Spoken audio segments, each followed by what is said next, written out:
Yeah, well, yeah, you know, the thing.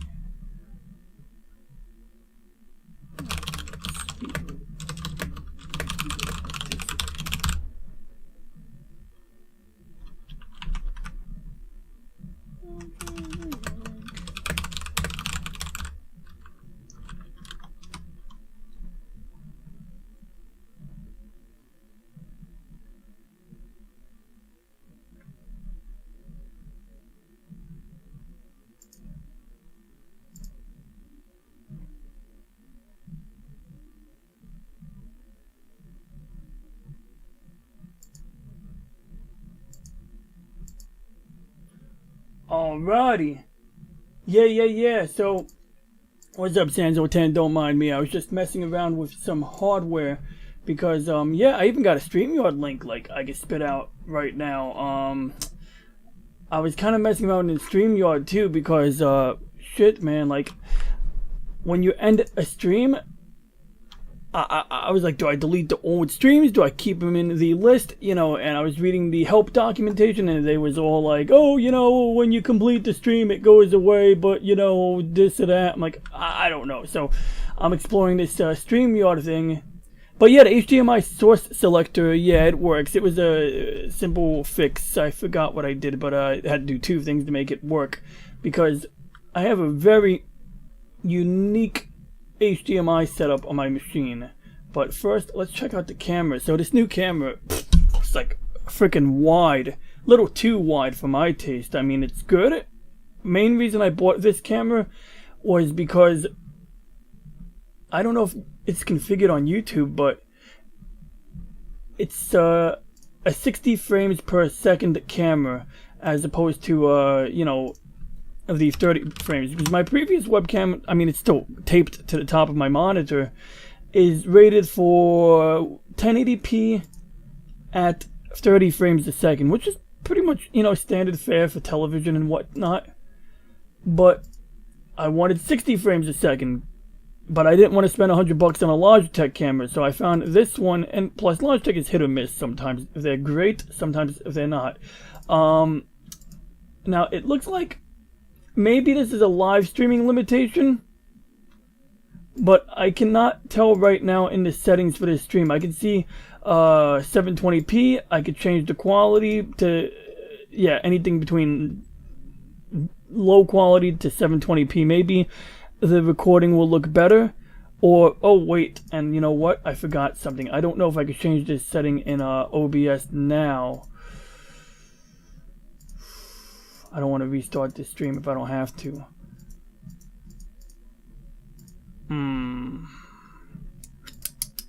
Okay, so OBS is... Okay, good. My OBS is set for 1920 by 1080 and a 59.94, aka 60 frames a second. So that's covered.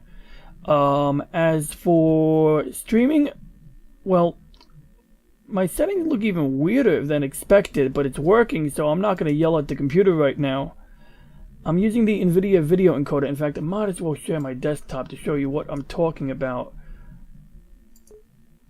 Because I like, you know, I'm really into the tinkering with this bullshit aspect of streaming, because, you know, I'm learning as I go along.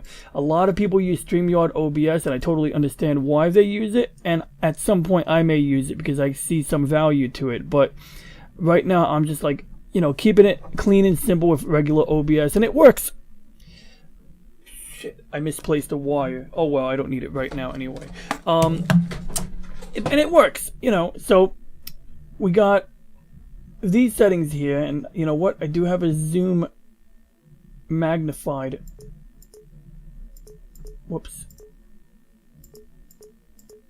Uh-oh. Oh wait, never mind. That's why it was slow.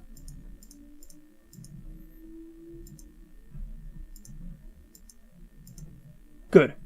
That's magnification for you. Now we open up settings. Okay, good. That's much more readable. So, you know, OBS, you got 1080p in the video section, 60 frames a second, great. Audio is audio. I'm not even going to talk about that right now. Although, when recording a file, I have it set to record 4 separate audio tracks. And then there's a feature in OBS that lets you convert the MKV file into an MP4 if you need to edit it. But these are good settings to have. Under streaming, we're using an NVIDIA encoder because apparently NVIDIA encoders don't use a lot of CPU. And we're like at 8000K or megabits a second because I was told this, or I read that this is basically what you should set it to. I could set it higher, but I don't know if there's a benefit at this time.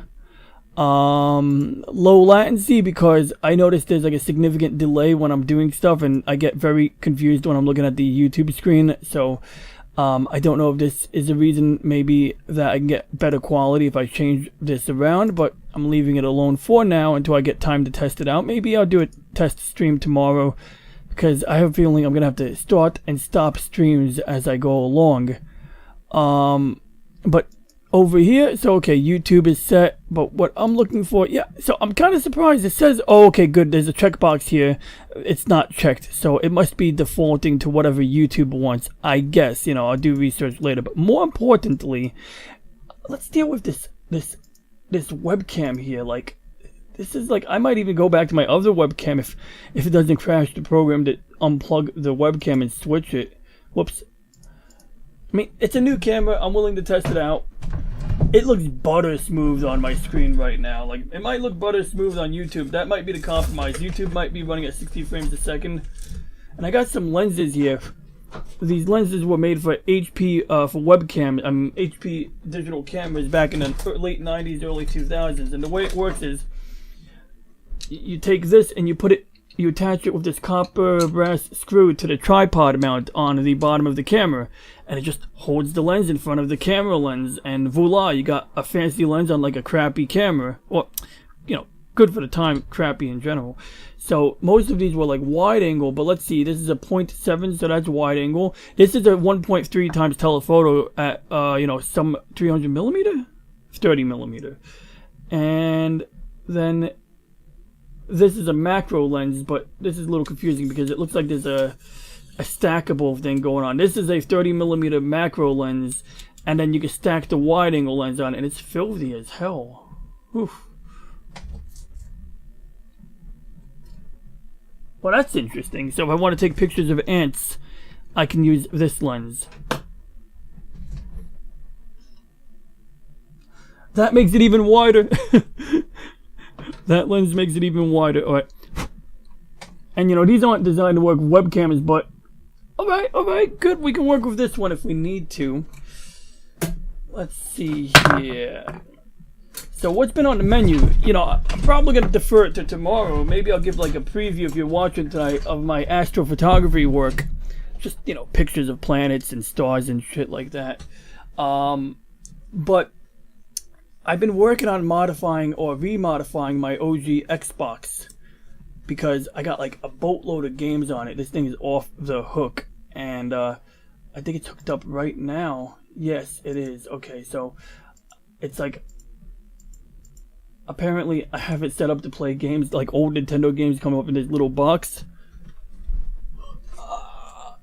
So if I was playing an OG Nintendo game, this would be perfect. You see my hands holding the controller and you know.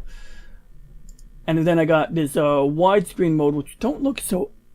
I gotta fix that. See, just ironing out the kinks here, bro. Bro, I sound like a bro. What up, bro? You know, people from the Jersey Shore, which used to be, you know, one of these famous TV shows in this country. They be like, what up, bruh? What up, bruh? Instead of bro, they be bruh.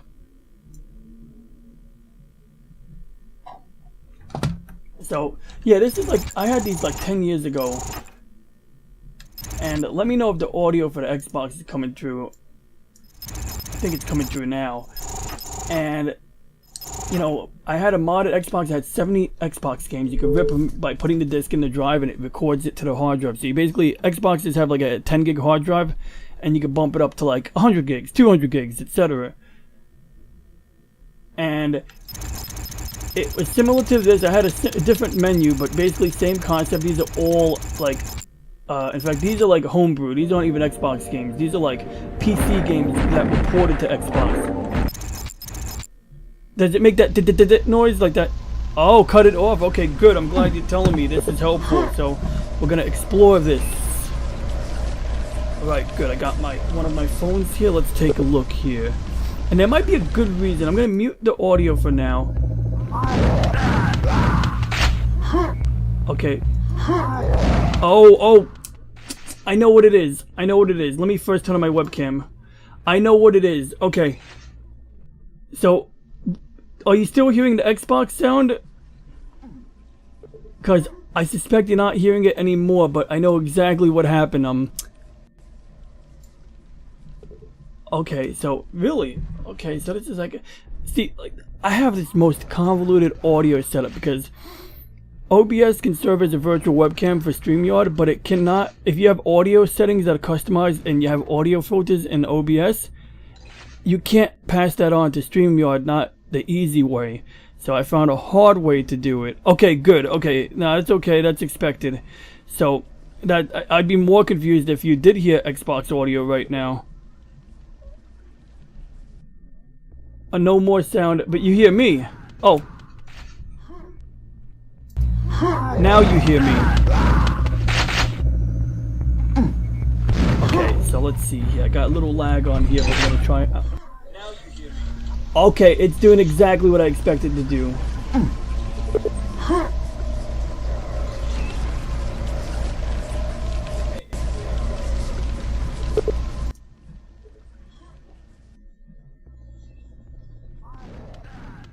Sound check, sound check. Okay, good. So, like, this is very convoluted. So, normally, oh, that sucks. This sucks. I gotta sort something out. Not today, but, so, what is this? An upgraded Wolfenstein? Oh no, it's just a different game altogether. So, this is very weird. So, oh my god. It makes my head hurt thinking about how this shit's configured. It makes my freaking head hurt. Alright, case in point.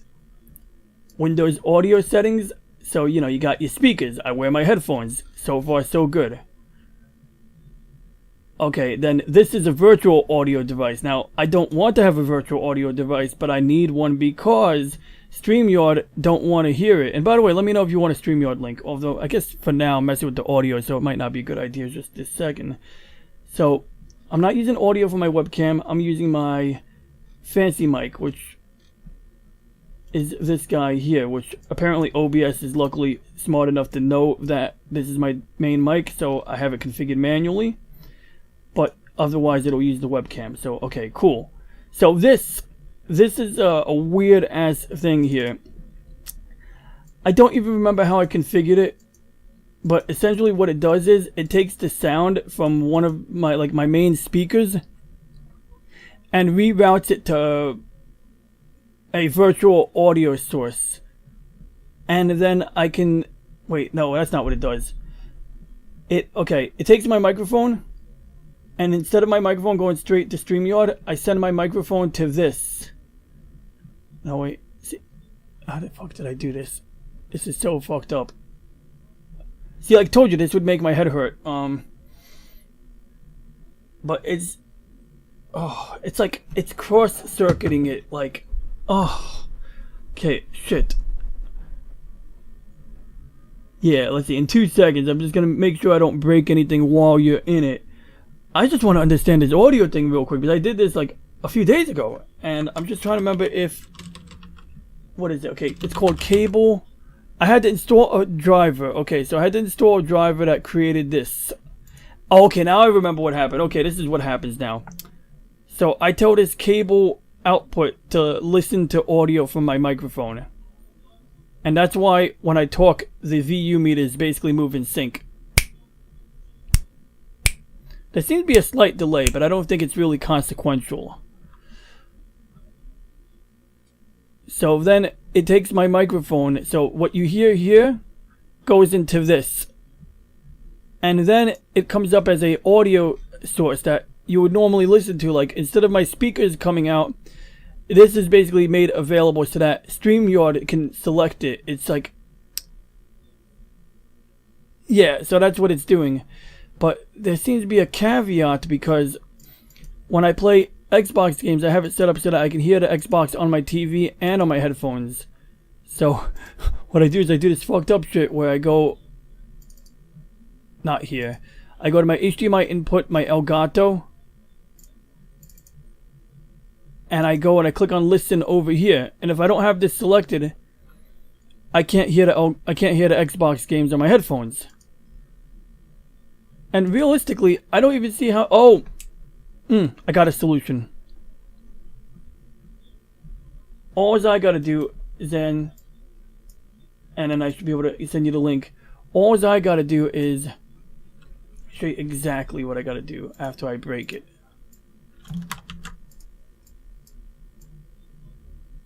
Okay, so see all that shit on the bottom there? I gotta mute this here. Then after I mute this, my microphone will continue to work. And let me know if the microphone is too loud, because I'm seeing a little red in the VU meter, but I'll leave it alone unless someone complains. So now I can hear my Nintendo. Okay, so you don't hear noise from the Xbox yet, but let me know when you start hearing. In fact, I'm gonna hear it. I have my speaker on here too. So I'm gonna unmute the Xbox.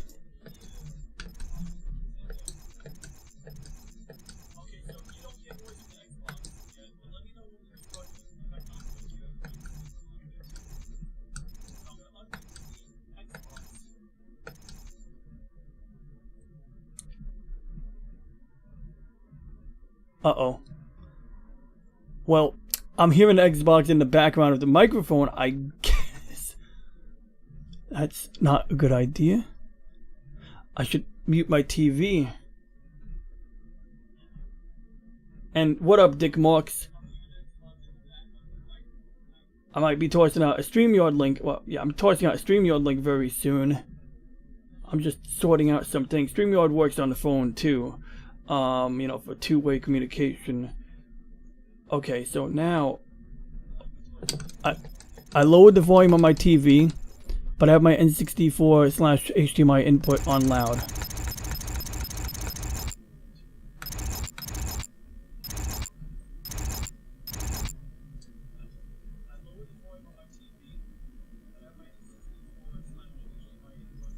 Okay, I hear it. Good. If this is what it's supposed to do. Now you hear Xbox sounds, I believe, right, Zan? You have to, or else it's a crime against humanity. No. Okay.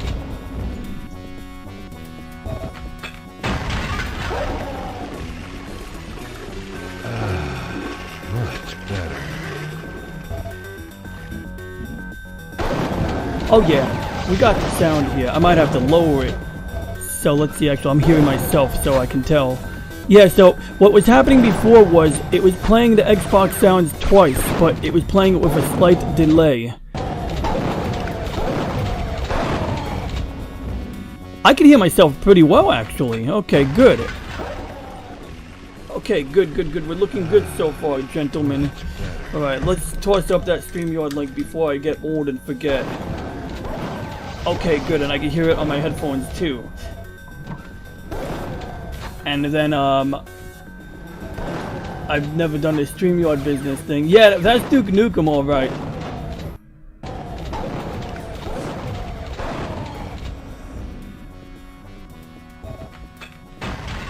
I'm like boomer technology here. I'm like trying to figure this out as we speak.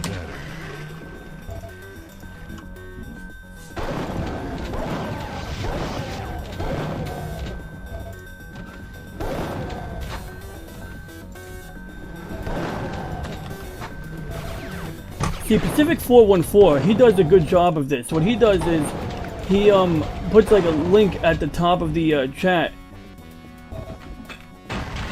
And I should probably figure out how Pacific does that, because it's smart, it's easy, it's clean.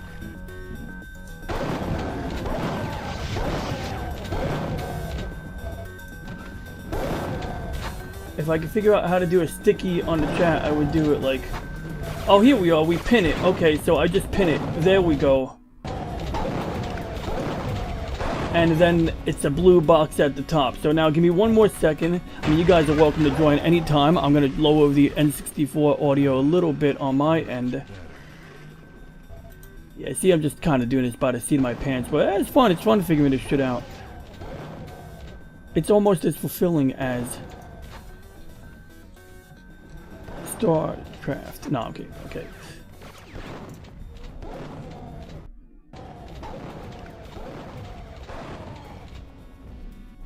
Oh, cool.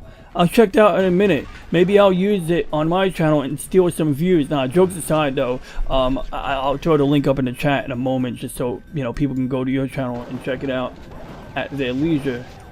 Totally not right now. That would just be bad because then they would take away views. Nah, jokes aside, I don't care.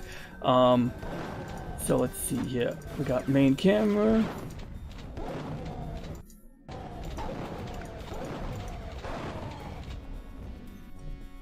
Yeah, so this is like, let's just monitor the audio from the HDMI input so I could hear the HDMI on my headphones, but it doesn't affect, like, it doesn't affect what I hear on this side. I have to change the volume through the Windows mixer. So this one here is my HDMI input, but it doesn't affect what you hear. Me changing this high or low will only affect what I hear from the HDMI input. And if I change the volume in OBS, it only affects what you hear. So this is something like I want to do some tutorial videos, like how-to videos.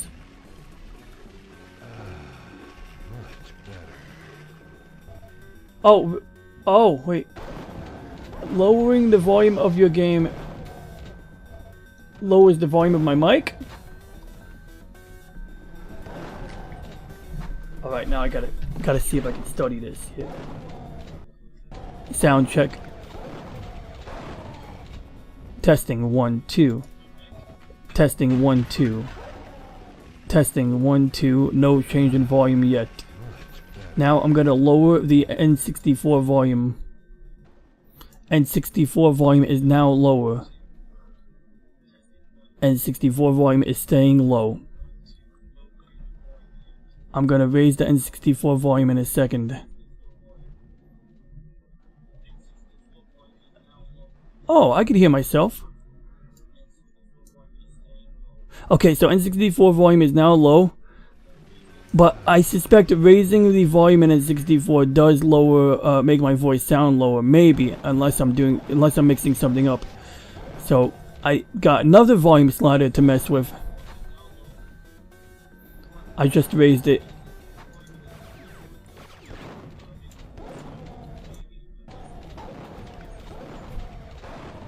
Let's see here.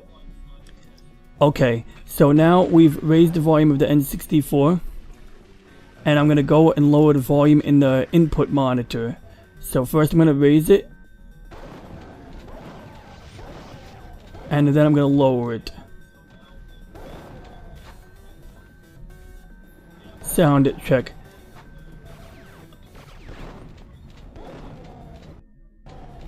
Okay, so I've raised the volume of the OBS. And I've lowered the input monitor.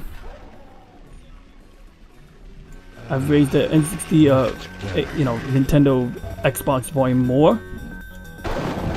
And I've lowered my input monitor a bit more. Hey, what up, Punk Waddle? Yeah, like, these are all the outputs only for the main, speakers, aka my headphones. So, this is what I hear from the HDMI source.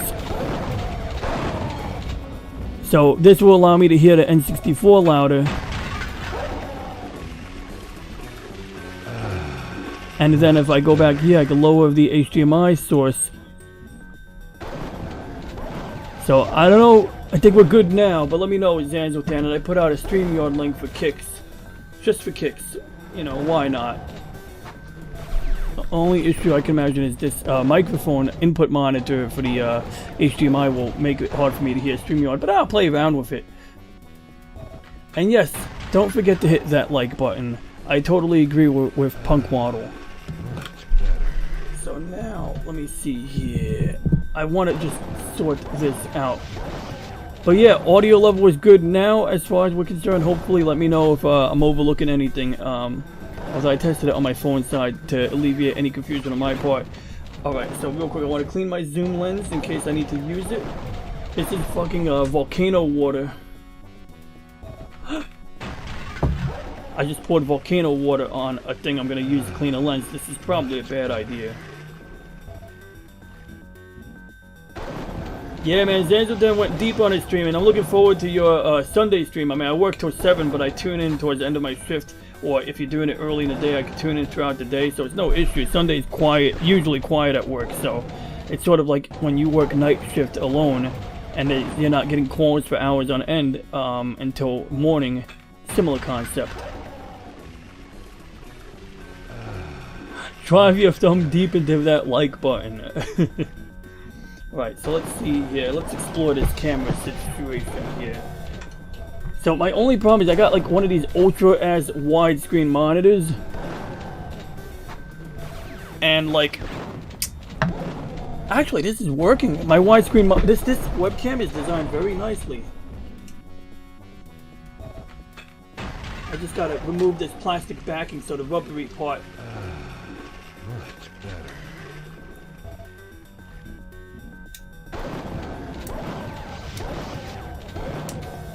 But yeah, so, oh, I'm sorry, I'm not standing on my microphone. Okay, so anyway. So yeah, I remember last week you did a couple of streams mentioning Argentina, like, both of them I liked.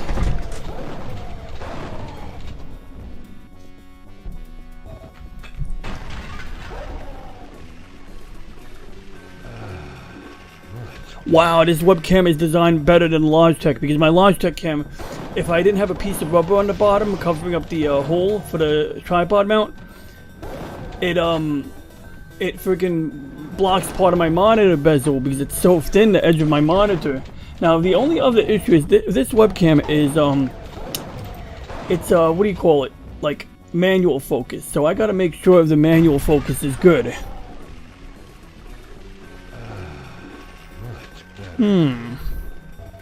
Now what's cool is my mom taught me a trick when I was a kid. They were interviewing Nancy Reagan when she was all old and stuff, and the TV interviewers would use a soft focus in order to make her look younger. So there we go, now I look like I'm in my 20s all over again. To be young again. Okay, so let's see here. Oh, it's like that Family Guy episode when they had that girl on Fox News and she's like, "Hi, I'm Laura Latimer and this is Fox News," and everyone's like, "Oh, she's so hot." And then they go and they watch Fox News on a high-def TV and they're like, "Oh, she's hideous."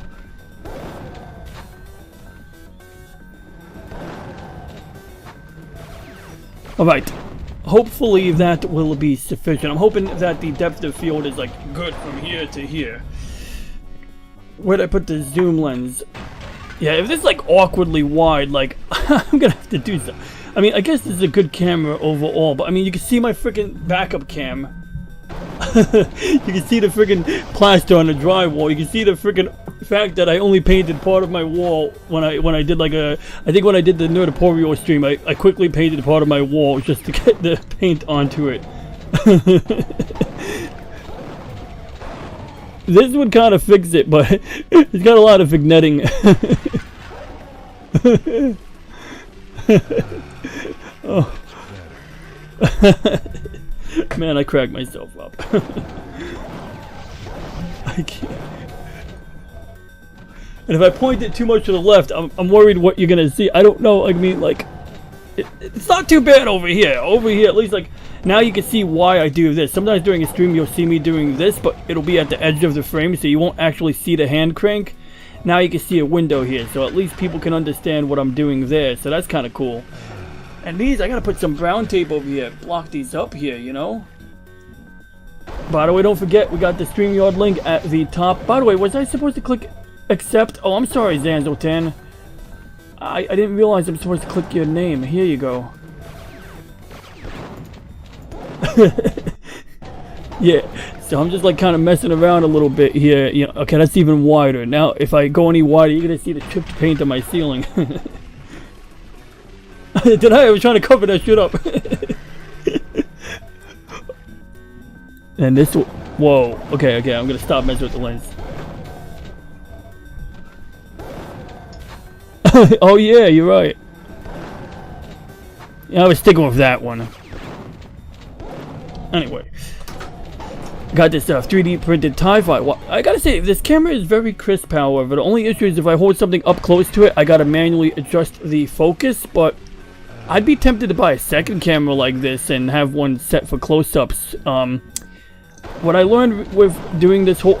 That's weird. My arm looks absurdly long. So there's some issues with this lens design. It does distort things a bit. Like, my arm is not that long. You know? So, yeah. Let's see here. So, let's see. I think we're going to do some astrophotography review because, you know, we got some stars and shit. But, I remember, like, last week, Zanzo Dan, you was mentioning, about how they do shit in Argentina. And I just thought that was freaking fascinating. Like, I know we're kind of headed on the same trajectory to some extent. And, you made it funny because, I mean, this whole thing about inaugurating water fountains and stuff, like, it just kind of, you know, I mean, I can imagine it. It's so absurd sounding, but yeah, inaugurating is that the term they literally say they're inaugurating something?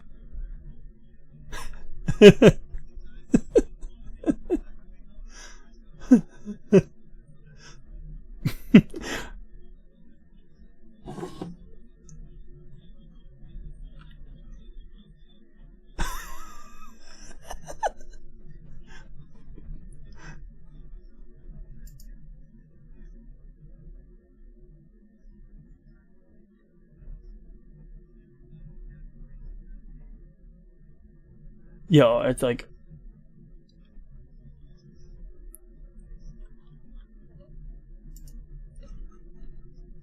Mm-hmm.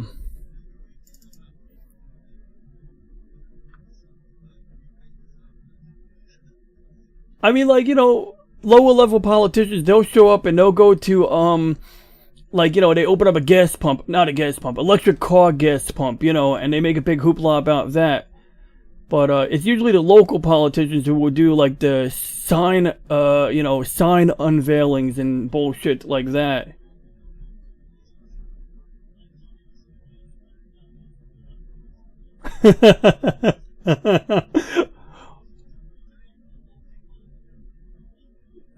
Yeah, I don't think she'll work for a day. That was Krishna, right? Yeah, I read a lot about Argentina years ago because I was fascinated like a decade ago by like what I was reading this blog from a guy who's in the prepping community, and he talked about like this place was under collapse. I'm sure it was very tumultuous from like 99 to 2002, you know, but it looks like guys are doing all right now aside from the solidarity tax and random bullshit like that, you know. I mean, you know, life goes on, I guess.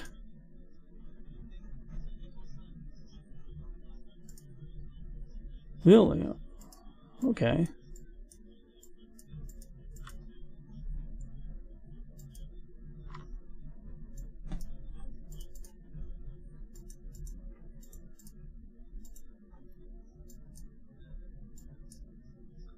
Oh yeah, yeah. So you guys don't, yeah, you don't think you've ever gone quite down the same road as Venezuela quite yet? You think you're still like a little bit ahead of them, what behind them in terms of downward downward progress?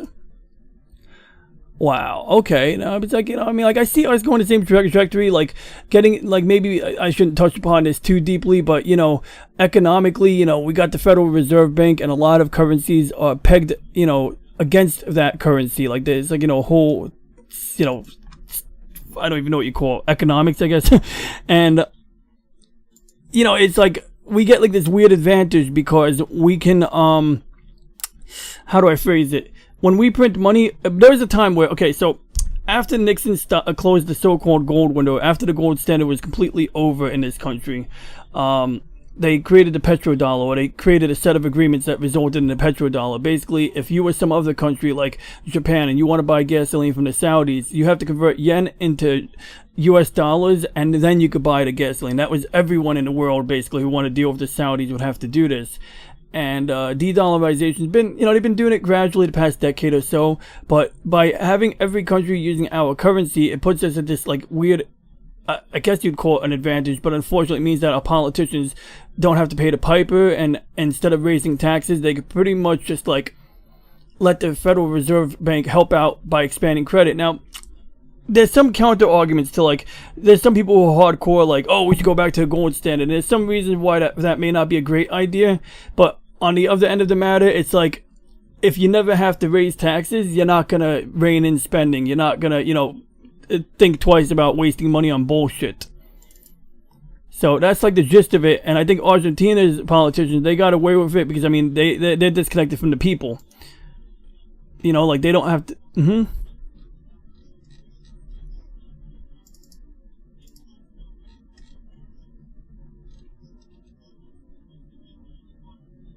Mm-hmm. Oh. Mm-hmm.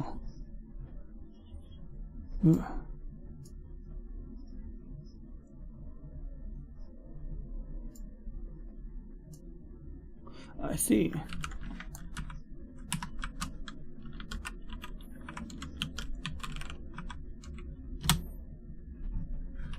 Hmm.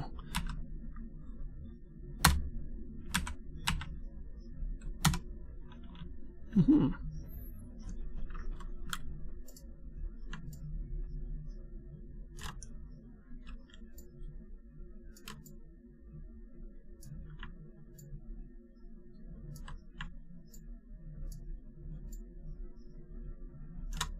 Oh, I see.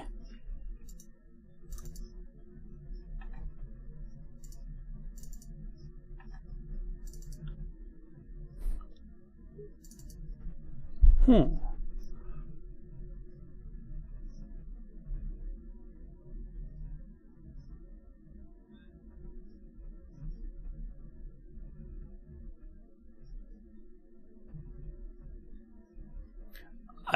Some people see 2024 as like a year of reckoning for a lot of people over here. I mean, we'll see how things go, but this whole COOF lockdown routine like really disrupted shit.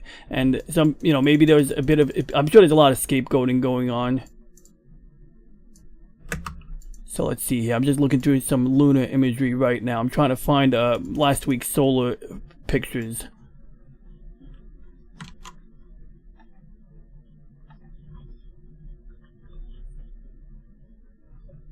Oh yeah. I like, speaking of this, so thank you for reminding me that I'm using StreamYard. I actually forgot because I'm looking at my OBS window and I'm thinking that everyone's seeing that, and I'm looking at my top right screen. I'm remembering that no, they're seeing a split screen, and that I'm an asshole who can actually control this.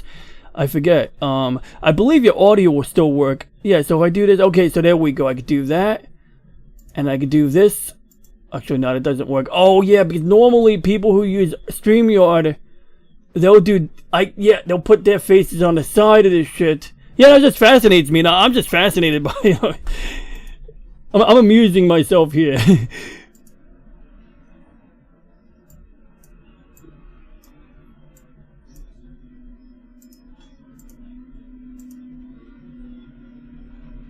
There we go. Now it's making more sense here. And then I could do this, and then can I still hear you? Okay, good. Because I don't see your face on the screen. I was worried that your voice would disappear. But okay, I can live with this.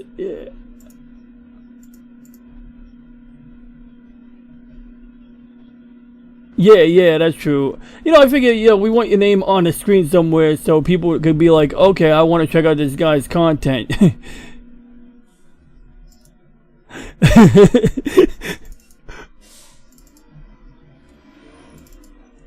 Yeah, you talking about Chobits? I seen that show like a decade ago. I mean, I didn't really like stick with it, but I watched it for like a minute there. A friend of mine was watching it, and I was like, oh, let's check this shit out if you're watching this shit, and I don't know. There's certain things. It's like Doctor Who. Certain things don't keep my attention. Like these. I have no offense to Doctor Whovians. I think that's what they call Doctor Who fans, Whovians, and I don't get it. Like I mean, I gotta give it a chance one of these days, but I'm not like.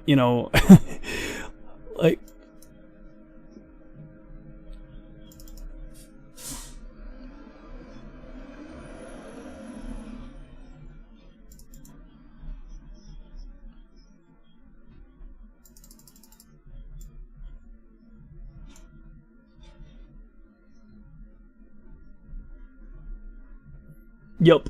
That's it. I just realized something. Okay, now continue. Yeah, but that's the problem with, especially the most recent Doctor Who, which I know right off the bat that, I don't want to see. Oh, I know why my volume was too loud. There we go. I fixed it. So, like, I know I definitely don't want to see the newest Doctor Who. That's fine by me. What was it? I was thinking about just going back to the first one, you know, give that one a chance. Sort of like watching season 1 of Babylon 5, you know, watch it from its humble beginnings. You should go to the classic one, so for Yeah. the first Doctor, but it's a shame that of that show that it has that it's been lost, you know, by the fire that it became in BBC.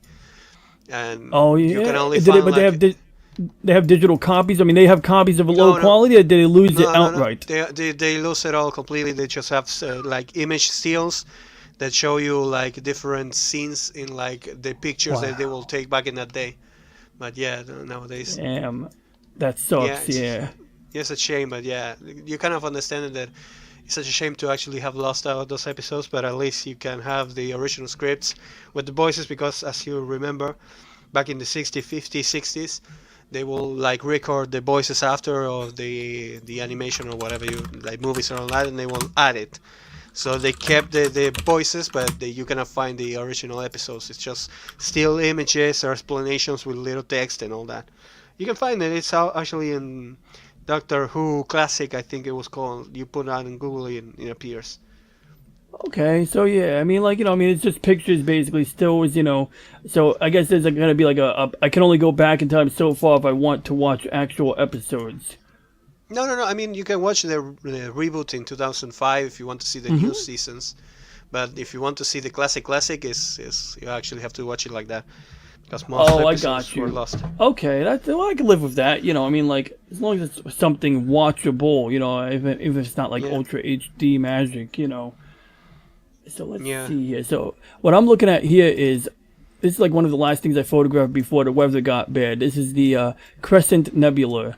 And, you know, it's like, you got like a whole big fat nebula behind it and shit. And I had to run the camera for like 5-minute exposures. Like, each of these single frames of 5 minutes of pictures. But the sun was beginning to rise, so you get like a little bit of a haze in the background. But what we do is we stack these together in processing software, and basically we can get like this to look a little brighter with more contrast. And then we end up with like, we basically recolor it in red because I used a hydrogen filter, and this is ionized hydrogen. It's basically like, you know, I don't know, ionized hydrogen is red. It's electrically charged hydrogen, basically like plasma. Or a form of plasma. And yeah, so I don't know, messing around with this shit. And what I'm looking for here is I need to bookmark this so I can go and show up my solar imagery. Because we got some shit there. And I got a Sailor Moon folder here. I'm afraid to open it. I don't know what's in it. Hopefully it's clean. Nah, but jokes aside, let's see here. We got a cigar. Yeah, we got a cigar nebula here. Now this one, see, like, this come out grainy as fuck, but when I process it, the grain goes away because I'm basically just saying to the computer, keep this, and then I can take the points of light in separate passes. Some of this can be a pain in the ass. Sometimes you gotta spend like 10 hours worth of imaging to get like these things in proper color. So whether you have a telescope, a digital telescope? Yeah, I got like a telescope in my backyard. And I keep a cover on it when it's like raining, so I don't have to disassemble it, because when I first started this hobby, I would do that. I would like break it down, reassemble it, and then it was just like, was brutal. And you know, I mean, if you have something that it can actually like pick up things from 300 or 400 light years, probably it's really big. Yeah, this one here is about, I should have pictures somewhere, but definitely in previous streams I have them I can pull up. But basically the gist of it is, it's not that big. Well, it gets big when you combine all of the, you know, the full kit. You know, like the telescope itself might be relatively small, but kind of heavy. But, you know, then you got to mount it to a mount. And then the mount is like, it's got to follow the rotation of the Earth. So that shit gets kind of heavy on its own, you know. And these things kind of just build out. And I don't know, it turned into a minor obsession, but I slowed down recently. Like, you know, I slowed down a bit, so that's good. But, you know, I still use it, just I'm not acquiring new equipment anymore, thank God. You know, it gets pricey. It's one of the most expensive hobbies I've ever seen. It goes way more expensive than turtle keeping. And, yeah, so this is Vega, and this is actually one of the brightest stars. Now, you're in the southern hemisphere, right? Yeah. Okay, so I don't know if you get to see Vega this time of the year. I gotta look at a map and figure out how to change where the location is, but, if this shit is like a bright ass star. It's like the second brightest star, if not the first brightest star in the sky. And when you photograph it, it takes on like a slightly whitish blue color on it. Not very interesting right now, but when I process it, that will pop out. Sort of like my desktop wallpaper. If you look at it close enough, you'll see like different colors on that. And then like a lot of this is like incomplete data sets. So like what do you mean with the incomplete data sets? Like so with astrophotography, you know when you see like a cool ass picture, like this fucking vibrant ass color, like those Hubble images and shit. So they don't just take one fucking picture of that shit. Yeah. Probably so number they one, take the Hubble 2,000 and then they actually like sometimes they'll take 100, sometimes they take 40, sometimes they take 1,000 or 2. Yeah, you know, and like right off the bat, you'll notice that these are in black and white, and it turns out that actually every color camera technically has a black and white image sensor in it. Yeah. Mind blow. But what's happening is that if I want to take a color picture, I take a black and white picture, 3 black and white pictures, minimum of 3 black and white pictures, one with a red filter, blue filter, and green filter. And then in Photoshop, I can just tell it, or whatever program I use, that if I use the red filter, basically instead of it being black and white, it's black and red. So the brighter the part of the image is, the more red it is. You know, just shades of red. Yeah, the same as they use when they actually like make colors inside a black and white movie or something like that. They actually took the graduation of the black and the white, and then they actually like look at how the color will look if it should take like another a bigger gray or a bigger white. Yes, I understand that, but the thing that I kind of question sometimes, because as you said, like you pull out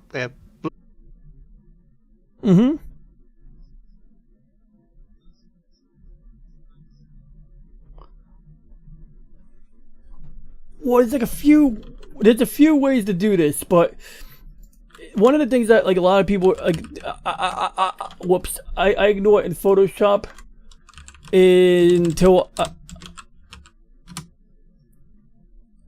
no problem. I appreciate the heads up. So yeah, one of the things that people ignore in Photoshop is the channels. So you got layers and you got channels, and channels are like on the right side. So if I open up an image in Photoshop, let me see if I have something recent here that is not sketchy. Okay, so I don't have astrophotography here, but channels, oh, that's not a good example. But basically, like when certain images, you'll get in the channels part, it'll look at like you got 3 layers. You got red, green, and blue. So essentially, you take a black and white image, you open it up in Photoshop, and you disable everything but red or everything but blue, and then you merge them together. It's very weird, but essentially, you're separating. Like, this is not a good example. Actually, you know what? I'm gonna get a picture that I edited for astrophotography, and that will clarify a lot. And let's see, how is that screen looking? Okay, cool. So we got processed and processing. So let's find something in the middle of processing. And maybe this will, oh, okay, this might be a good example here. Oh, interesting. That version of Photoshop did not like that image. It like was just like, it was like just like F you, I ain't open this. Like that's like shit gets. I gotta install a newer bootleg of Photoshop on this computer, because I did this oh, you know what, I have a computer down. That's what wait, which computer am I on? Okay, go back to remote. How do I do this? I got too many computers hooked up right now. I have a hoarding problem, I think. Here we go. Okay.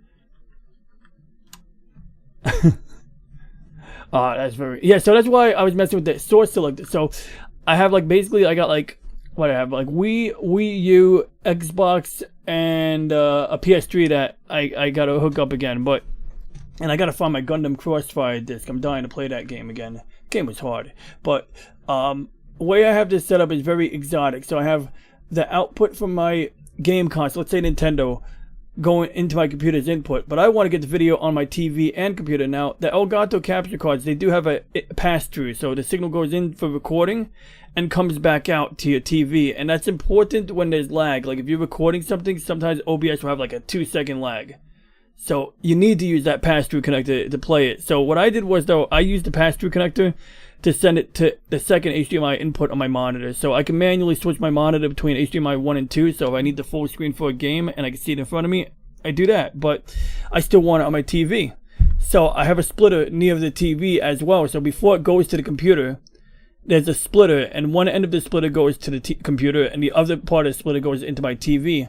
Now, let's say I want to play Xbox instead of Nintendo, which I started doing again recently. I'd have to manually switch the cable over. So I get the source selector, and now I can switch it with the remote. So far, so good. And that's basically, yeah, that's the gist of it. So before, like, it wasn't too complicated going between Xbox and Nintendo, but it would have gotten complicated going between Xbox, Nintendo, and Wii. I mean, you know, just not playing those, not messing around with that.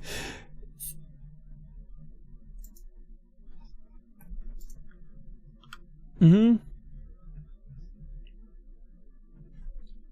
Wow. Mm-hmm.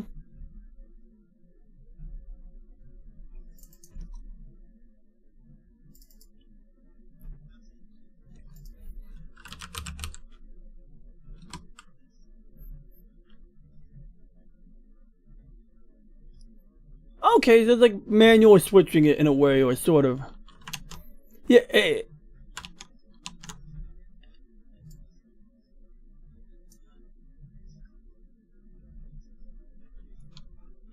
Yeah, I hear you on that. I wouldn't want to take the risk. If I had like 3 HDMI inputs and I could, like, you know, like take, you know, if I have 3 to go, but I have one TV that only has 1 HDMI input. So, yeah, I wouldn't want to take that risk. So here we are. Mm-hmm.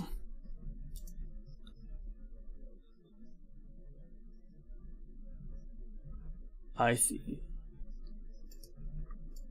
Oh yeah, yeah, yeah. I haven't opened my my Wii. I got my hands. I acquired a SNES you know, mini, and I never really did anything with it because I mean, I got the bootleg games on my Xbox. My Wii, I modded. What happened was, when I worked at retail, I worked at Best Buy, electronics retailer, and I acquired like 4 Nintendo Wiis over the course of like my last like 2 years there, and I modded, like, gave one to a friend, he modded it, then he told me, like, okay, this is what I did to mod it, and I think, I forgot if I modded, I think I did a half his modding on mine, then he did a better job on his, and then we combined our work together, and basically it's an external hard drive hooked up to a Wii, and it does the same shit my Xbox does, but, you know, a little better because it's got Wii and GameCube games, you know, and, but, yeah, so it's a sweet deal.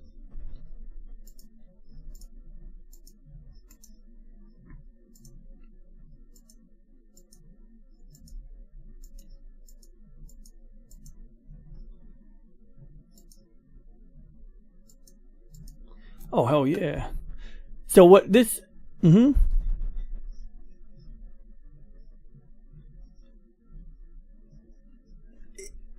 I heard.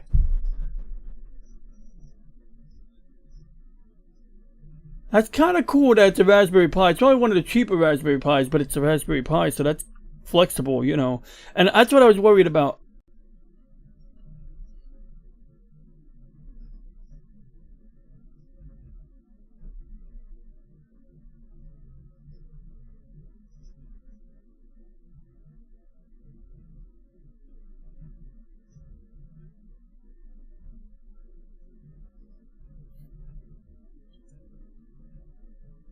Oh, I see. That makes sense. But it's powerful enough to do it anyway. Yeah, I would love to get the NES Mini and have that shit modded. Because that's like the one of the reasons I didn't buy the NES Mini originally. Was I like the look of it. It looks like a miniature Nintendo. I mean, I have one right here. Like, yeah, like for anybody who would be watching. Yeah, so I got one of these shits right here. Like straight up. It's like my childhood NES. And, but like, I would love to like have the miniature one and, you know, just... Like, I have 1,000 NES games, so it's like, I'm not gonna settle for a device that only has 20 games on it.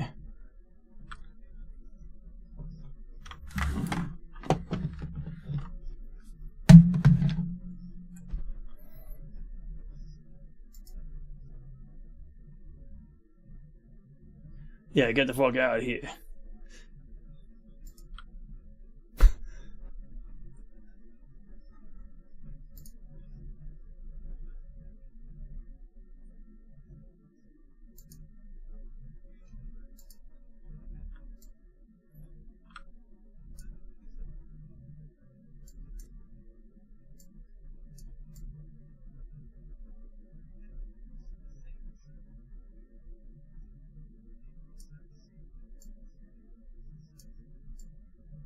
Mm-hmm.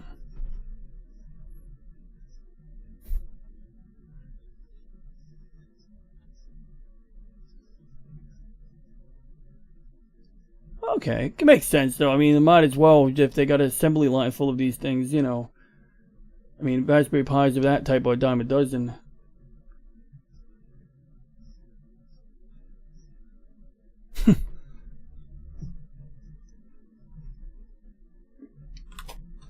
Jeez.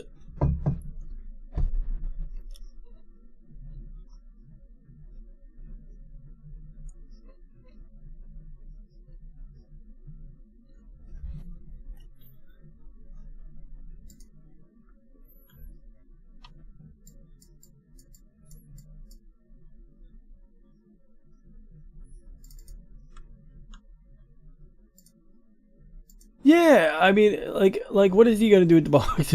I mean, I do the same thing.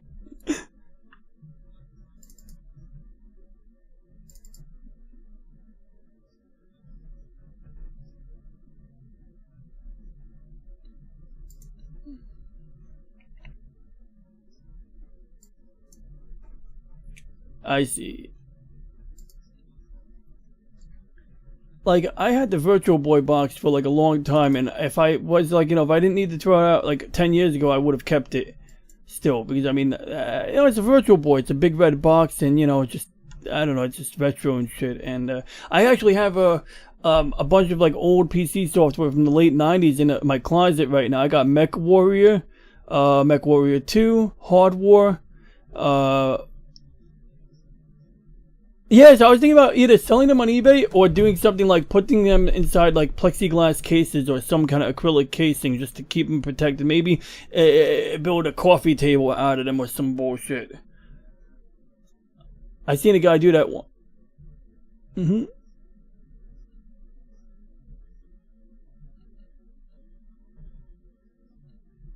Yeah. What's the thing? Maybe I'd sell some of them and keep some of them, or I'd make sure if I'm putting them in the attic, I would make damn sure I'm putting them in something that protects them before I put them in the attic. Like, because I understand that things deteriorate in basements and attics sometimes. So let's see here. I'm looking through the data here because I'm trying to figure out how I did this, but I got okay, so these are the raw data for the solar imagery. But what I did was, in order to get a single frame, I had to capture a video. So that's what this is, a serialized frame video or some bullshit. But it's basically black and white frames like this here. And this is actually a processed result in the blue layer. Now, how I know these are red or blue if they're done in black and white is, it says it here somewhere. It says filter. And usually, like, once I figure it out the first time doing the work, then I can, you know, I can just, after that, unless it, oh wait, no, I just remembered, solar doesn't have a filter wheel because it's always red. So normally what I would do is, if I had like that nebula bullshit, you'd have this down here. So instead of layers, you got channels, and you notice that like in this image we got red, green, and blue, which is all of the colors together. But if I drop red out of this group, then you only see green and blue. So if green and blue were combined in these intensities, you'd see this. But what we really need to do is like take out, whoops, I'm clicking on the wrong screen. So now this looks blue, but what happens if I go to like an image that's got all of the colors in it? So if I can either open the image twice just to throw it a curveball. So let's see, that's, okay, letter B dot PNG. Okay, so we're gonna trick the computer.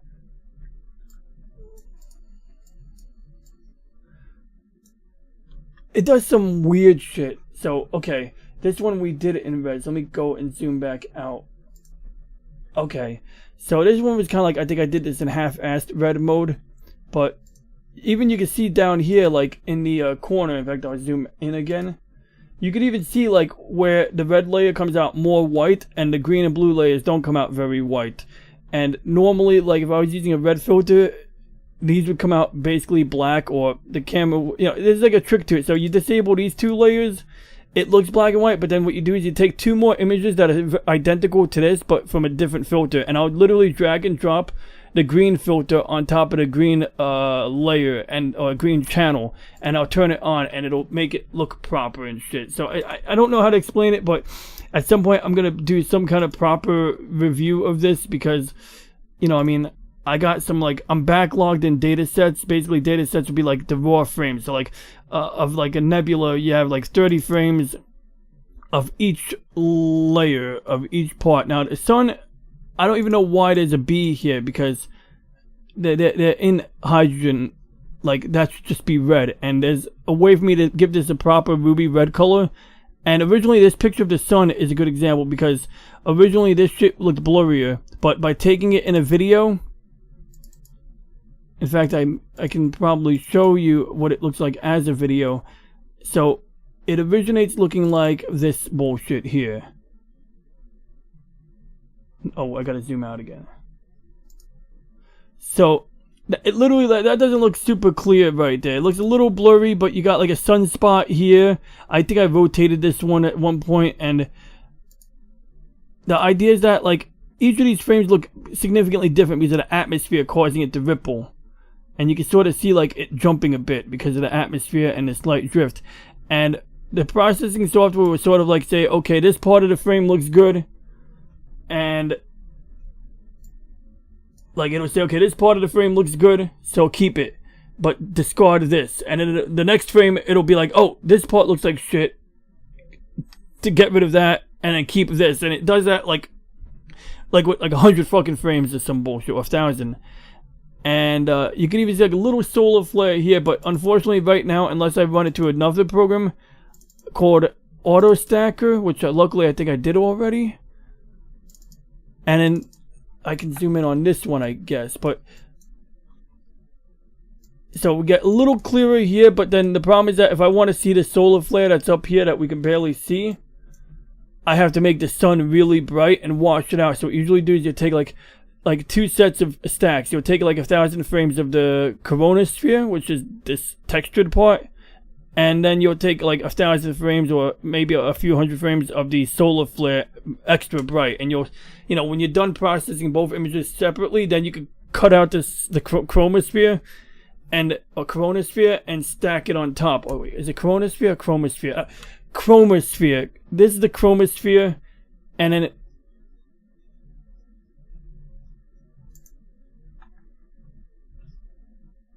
yeah, you gotta stack it up later. Luckily there's a bit of automation in there, but it can be a little tedious, which is why I got a backlog.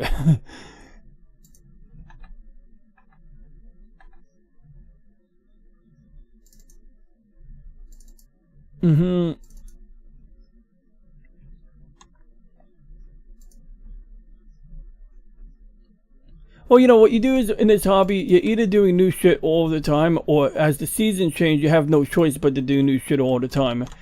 And, you know, you get different objects in the sky, but then sometimes people, they'll revisit the same targets again because they want to do a better job of them.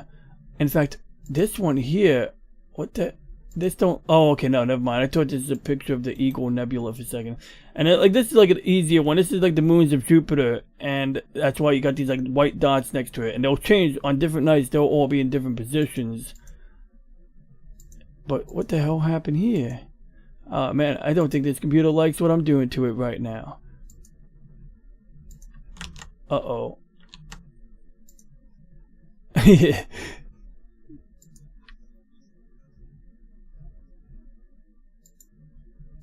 Well, it's like I got like a shit ton of folders open, and this isn't even my good computer down here. This is like my weaker computer.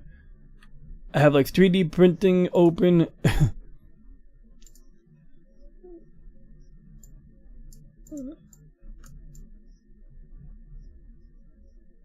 Yeah, some shit like hundreds of thousands a second, actually. You know, like microprocessors are a little weird because they do a bunch of tiny shit.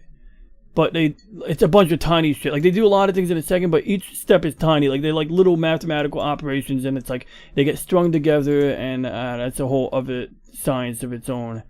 But you know, it's like, I think what's happening is, okay, there we go. It's accessing the network, and I think it was just working a little hard because I have these on my like server box. So I'm not using all of my RAM yet, Not yet. Not on my second computer. You know. Yeah, you know, and there's like a weaker machine compared to my desktop. Like the desktop I'm on right now streaming from, that one's got like this many. It's got like 8 cores, but then it's got the Intel processor that makes 2 cores out of each core. You know, but you know, it's just like it's fancy as shit. Anyway, so what we got here is, where did I put it? Okay, there we go. The moon. And what I wanted to find was my earlier work, because when I started, I used like a basic like compact mirrorless camera, like just a mini SLR. And what I would do is, instead of taking pictures of the moon, I would take a video of the moon and process it. It came out pretty good, like back then. So if I find one of them, that would be a sweet deal. And look, Photoshop was like, nope, I'm not opening that file. This is interesting. Moon RGB. I mean, look, like I've been trying to wean myself off, but it's hard because like I want to move on from Photoshop because like, you know, I mean, like they've been moving to the Creative Cloud, and it's like I don't want to have to bootleg everything, and I'm not paying $50 a month to use Adobe Premiere and Photoshop, you know. So I was willing to spend $600 on Adobe Premiere if it came down to buying like the original perpetual license version, and there was a time where that was readily available, but now they don't officially sell it, and most retailers are out of stock on it, I think. So it's like all you got is these fake software websites where they'll sell it to you like for $40, but there's a chance that they'll give the product key out to too many people and it'll get blacklisted. Yeah, so it's like not an option.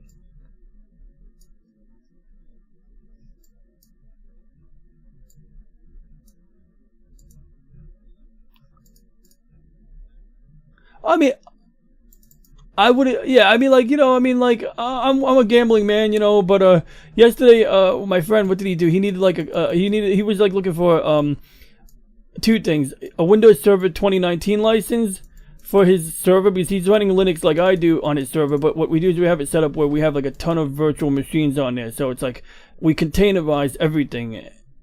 And so when you're setting up a new like server app or something, you don't have to worry about breaking the actual server configuration if you screw up badly. You know, you just delete the container, recreate it. And for his kids to play Minecraft, instead of them having their own gaming PCs, he just has his server rack. And yeah, and then like they just open it up on a piece of shit MacBook or something, or a piece of shit Chromebook, or a piece of shit HP, whatever.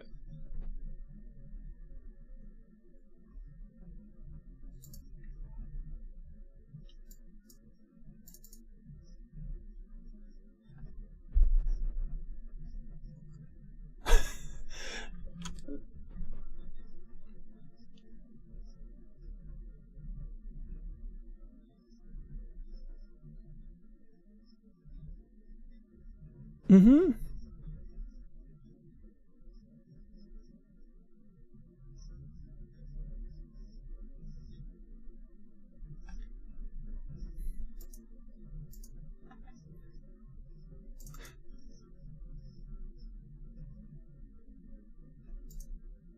Mm-hmm.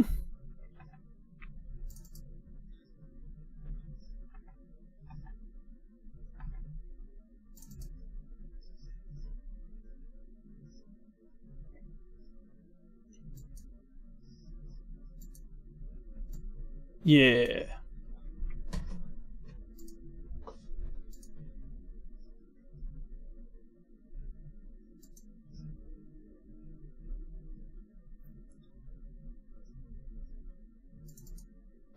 Yeah, you know, so I remember years ago, like, I was dating this girl, and then one of her girlfriends, or whatever, sorority girlfriends, had a brother, and he was showing me this private realms, a private server on WoW shit, and I was like, I never followed up on it, but I was like, this is fucking cool, you know. It's like, you don't have to pay the $15 a month to play a game that I suck at. It's not even like I'm trying to get around paying Blizzard, it's just that I suck at the game. I don't do dungeons, you know, like, I just want to look at the scenery and pick some flowers and shit.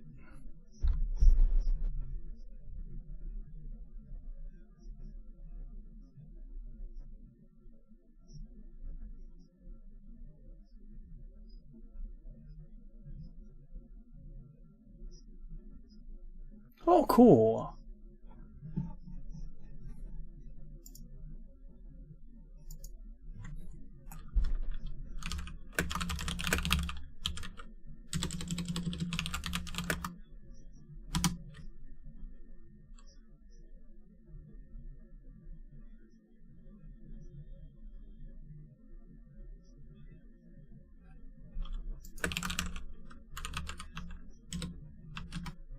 Yeah, I heard some bullshit happened. So, but Retro WoW would be the place I might want to check out.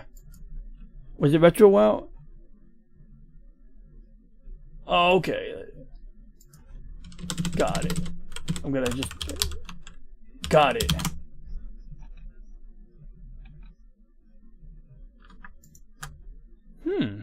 I see.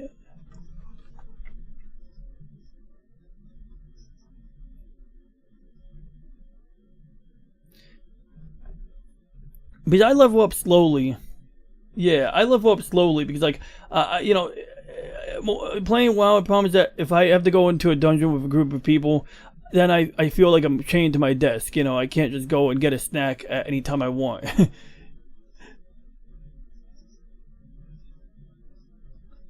Yeah, I kind of like the sound of that, really.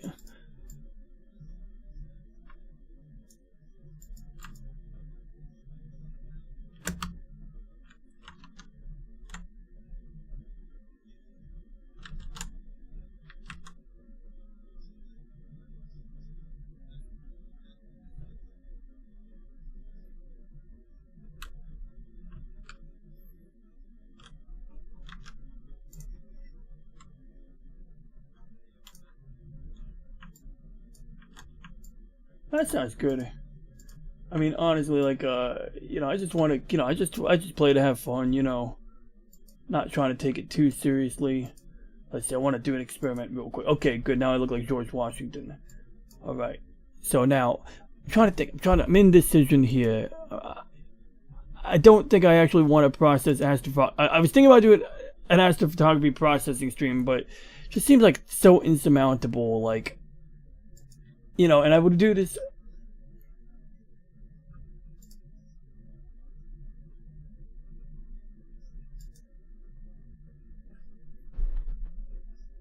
That's a good idea, yeah.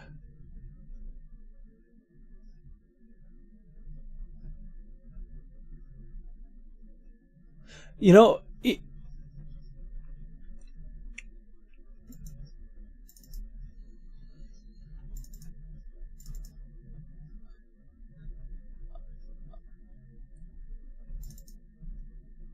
well, I think you're onto something because, like, you know, when you're setting up the software, you fidget, you go, oh shit, that's not working. Okay, I gotta do this. Oh shit, that's not working. I gotta do this. And it's like, I can skip all of that. Mm-hmm.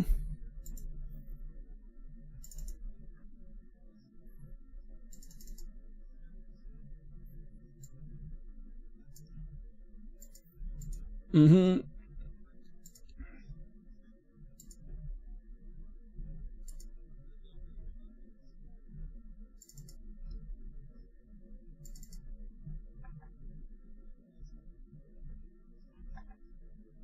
And let me read your horoscope. Oh shit, I found it. I found what I was looking for. Continue.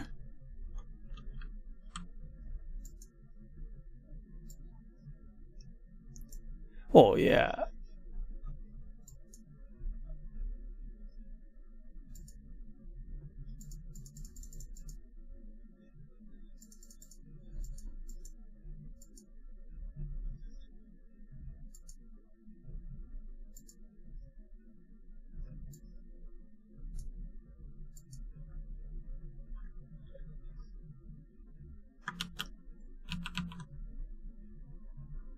Oh yeah, I know how that goes. I mean, like, I had a big sound system, but I always feel self-conscious about being too loud on it. Headphones are more comfortable. I wish surround sound headphones were like a bit better, you know, because I mean, look, we have 2 ears, so clearly the brain can, you know, comprehend. Like, if I have speakers in 4 corners of the room, it's able to hear surround sound with only 2 ears. So there must be a way to, like, you know, they do it. I hear some surround sound headphones do a better job of it than others, but the reviews are like not very clear on which ones do a good job of it. But there is a way to do it. Like, there's like a specially recorded audio files where it'll play a sound and you'll hear it go from left ear to right ear. Then you'll hear it go from down to up, and it will literally sound like it's going from down to up. But those are like specially like tuned, specially recorded bullshits, you know. And I would kill to have that because, like, you know, I don't want to get a big ass. I looked into surround sound. I was like, okay, what are my options? I said, is there like a sound bar that will magically bounce the sound off the ceiling and shit, like, so that I don't have to get like multiple speakers for the rear. And there was one soundbar I found, but it was like $800. And yeah.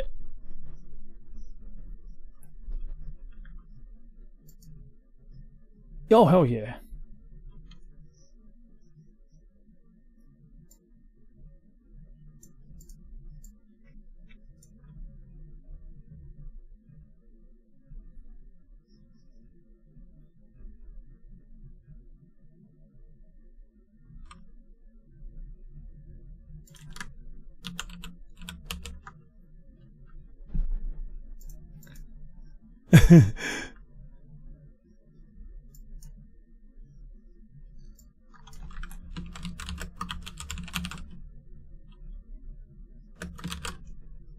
Oh yeah, that was a pretty good game.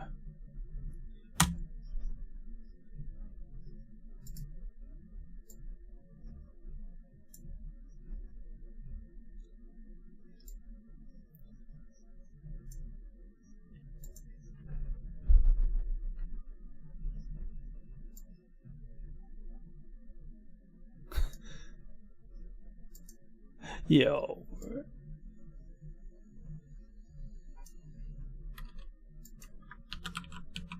Mm-hmm.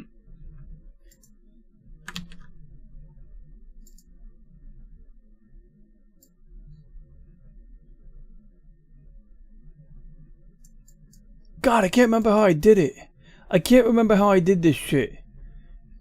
There was a trick where you drag the fucking image on top. You take like one grayscale image like this, and you drag it on top of red. Then you take another grayscale image that has a letter B in front of it, and you drag it in front of B, blue.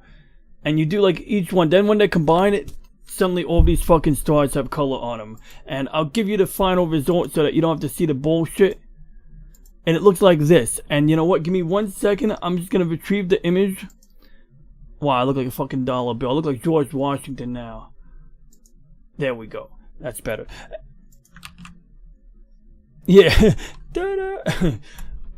And I mean, they do that like on an Echo-based network. They'll sometimes have like, you know, multiple people on at the same time, and they, yeah, it looks like the Brady Bunch. So, let's see, I made this shit. How do I do this? Okay, I remember how I do this now. How to find path to wallpaper window. So, sometimes like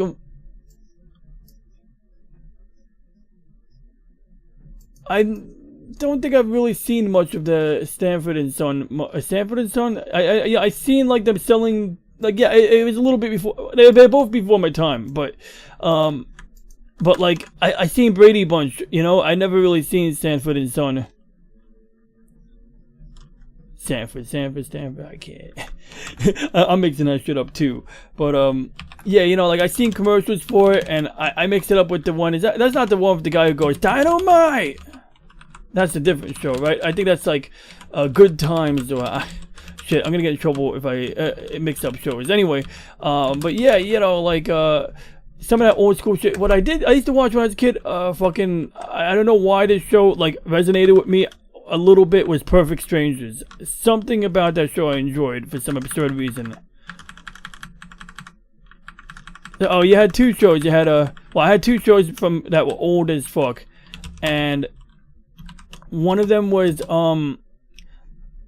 let's see, I'm just trying to find a file real quick. One of them was, okay, Perfect Strangers, about like basically this foreign guy who comes to New York or to some city like in Chicago to like live with his brother, and they're like long lost brothers or some bullshit like that. And I don't know, they get into all kinds of antics and bullshit.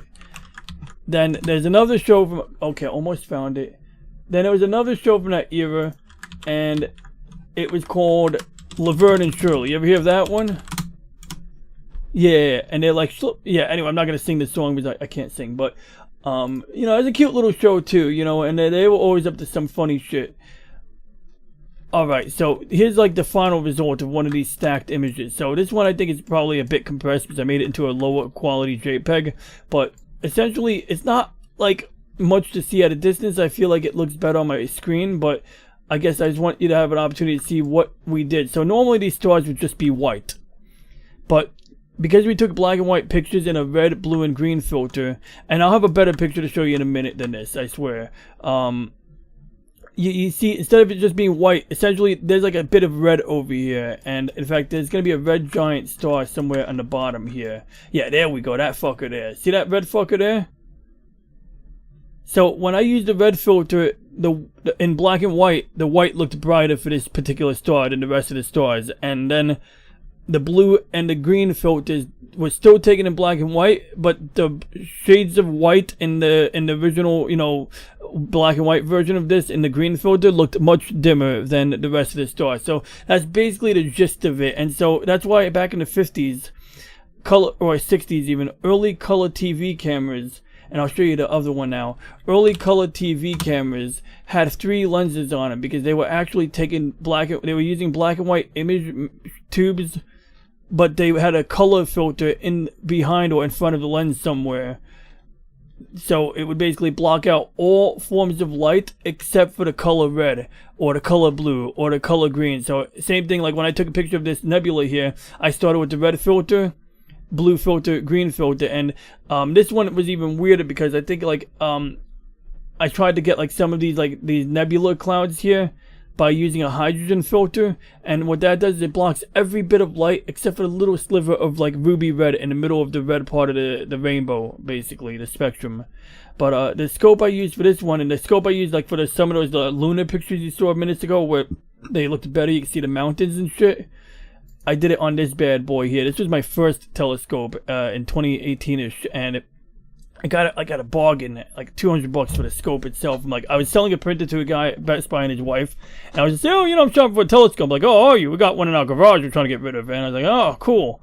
And that's how I got this. And it used to reside on this ugly fork mount, but well, no, it's not an ugly fork mount, just it was difficult to use. I mean, I put it on this was my first astronomical mount, this tabletop mount on a piece of plywood, and I was pointing at the moon in this picture. And this is like where I just kind of learned to see if I actually wanted to keep going with this hobby. Plus I was working, I made like even less money than I do now back then, so you know, I made do with what I had. My first lunar eclipse, it was cold, it was windy, I had this shit on top of a barbecue that was made of sheet metal, the shit was shaking and rocking. So after that, that's when I came up with the plywood mount. Yeah.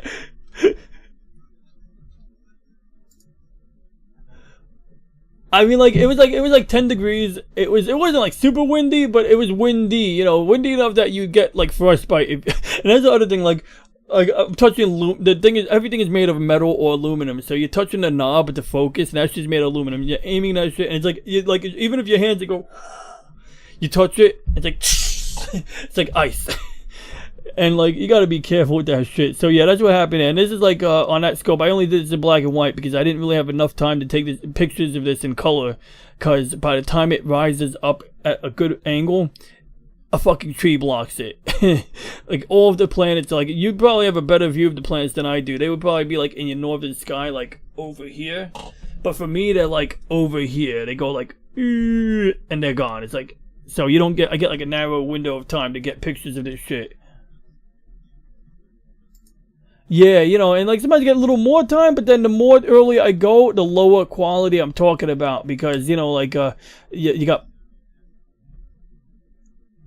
yeah, the atmosphere, cutting diagonal to the atmosphere. And this is like another thing, that orange telescope excelled at this type of shit here, whereas my white telescope gets a wider shot. But the reason I went with the white telescope was because in the summertime the atmosphere is so hazy, it's kind of really hard to take pictures like this. And the other issue was that if, like, let's say my guiding or my tracking is a little bit off, if there's anything that's a little off with the alignment, this one's way more unforgiving. So like, you know, when you zoom in on a telephoto lens and you're shaking a little bit, or you zoom in on your phone, you know, any shaking is pronounced. So that was like, I love this scope. And then the third issue with the scope was in the middle of the front, there's like 3 tiny fucking screws. And basically, yeah, them shits. And like the reason is like you got this mirror in the back that's shaped like a bowl, and you're basically tightening or loosening the screws so that this like a secondary mirror is facing the primary mirror. And if it's not, like, they call it a collimation, it's basically forming a column. If they're not collimated right, things don't come out right. They come out blurry and shit, you know. So you gotta straighten that. And depending on the time of the day, the season, like, so cold weather is the best time to take pictures. But cold weather is not a fun time to fucking collimate the mirror. But yeah.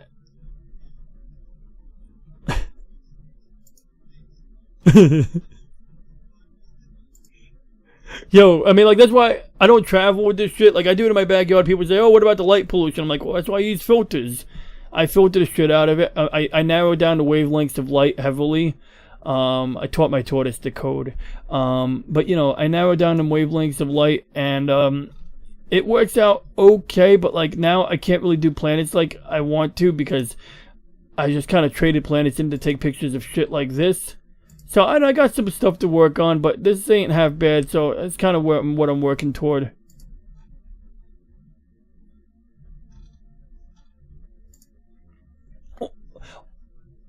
Well, I actually wanted to get really good at planets, but the practicality was they're always low in the sky, and, like, you know, like 10 years ago they were at a better angle, but that's another thing. Like, we're constantly rotating around the sun, so sometimes certain planets will be at better angles, but right now, like, next couple years, angles aren't so good. Venus you can only see, like, right before sunset or right after sunrise. So, like, that's like because it's closer to the sun, so you can't see it at nighttime. You got to be able to see the sun or part of the sun, or it's got to be, like, about to rise in order to see this fucker. But I didn't get a lot of detail here, but the tan color is accurate. You can sort of see that my filters weren't quite aligned, so you could see, like, a little rainbow shit going on here. And which reminds me, like there's a picture of the moon taken on a satellite called the Deep Space Climate Observatory, and basically it uses a similar telescope to my orange scope. And I'm trying to find the fucking cool picture. Like, there's a cool, like, animation, like, with the moon going in front of it. And I remember, like, looking at comments on this, and everyone's like, that's fake. And it's actually a very good, like example of how my shit works. So, you know, very clean imagery. Let me see if I can put up the resolution here. Okay, so there we go. So it's like they're still photos, and they're using a red, green, and blue filter in separate passes, but they're only like 15 or 20 seconds apart. So things are pretty closely aligned. They're not doing heavy processing on the image, because when you're dealing with brighter objects, you don't always have to do heavy processing. And the reason they use the filters is because they don't only use red, green, and blue filters, and they don't use hydrogen. Like, I use hydrogen filters because hydrogen is everywhere. But when it comes to, yeah, you know, I mean, stars and just random molecular hydrogen floating around. But when it comes to this shit, how do I press this button here? Hey, that's weird. Oh, there we go. Okay, good. So when it comes to, like, Earth, you might have that telescope equipped with a different set of filters. You'll have, like, oxygen and, I don't know, water vapor or some bullshit, you know. And then scientists can analyze, like, individual, like, separated, like, just like how I had those black and white images. They can look at, like, a single layer with just oxygen in it or carbon. And then they can, like, say, okay, it's more bright. The carbon is brighter, or the oxygen is brighter. So we know that the oxygen is higher, or ozone, or some bullshit.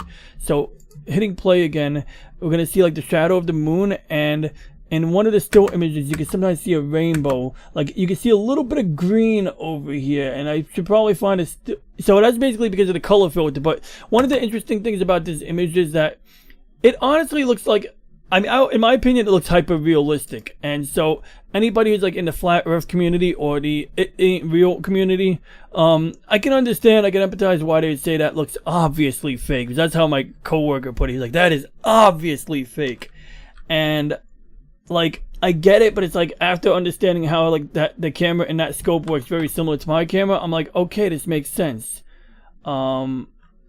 And, you know, I don't know what they're saying here. Moon is darker than everyone thinks. I don't know what that means. Okay, so I wish I could find the stills that. Why do they spell stills with a Z? That's my homeboy's nickname. Okay, so that one you can't freeze frame. It's a freaking. Is that a GIF? Yeah, that's a GIF. That's a very good GIF, actually. Okay, so I want to get, like, a. Okay, this is perfect. Yeah, now we can see it. So, yeah, we got, you can literally see, like, all of it. You can see, like, red, green, and blue. Like, you don't see a whole lot of it, but you see a little red here. And that sometimes happens when I'm doing my processing work, when I'm combining the separate colors. That will happen, you know, until I get it done right. And I wish I could remember how to do that because I demonstrated, but no big deal. Now, from what I forget, the camera on this shit was focused on the Earth, so it actually isn't designed to photograph the moon. It's just that the moon happened to kind of photobomb it at the time that it was doing this pass, and it's like a nice little novelty image, so they show it to everybody, and then people who want to, you know, do their flat Earth videos can say, "Aha, busted." So yeah, I mean, like, it's an interesting one because, like, I do believe, you know, Americans landed on the moon, but I'm open-minded in that maybe they didn't. I mean, I can't prove beyond a, like, reasonable doubt.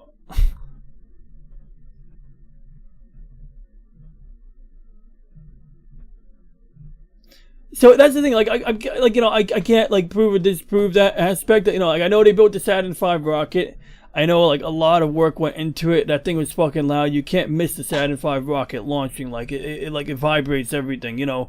But, you know, of course, like, going there, you know, who knows? You know, I mean, like, they could have done it earlier and not told anyone. Now, interesting thing, like, just say whether or not they did go, you know, I'm willing to buy into it, though, that they did. But let's say, forgetting that for a second, like, everything about preparation for that, like, some would argue that we had no business doing that. Even people who believe it fully, you know. So, and they're not wrong because, like, I mean, technologically, like, you know, it's like we were using, like, early analog computers, or not analog, we're using newer ones, but early digital computers, which was just kind of sketchy and shit. And it's like, back then, computers that would be, like, in a office or a computer lab was sensitive as fuck. Like, if you didn't have good air conditioning, that machine parts would break more regularly than if you did have good air conditioning.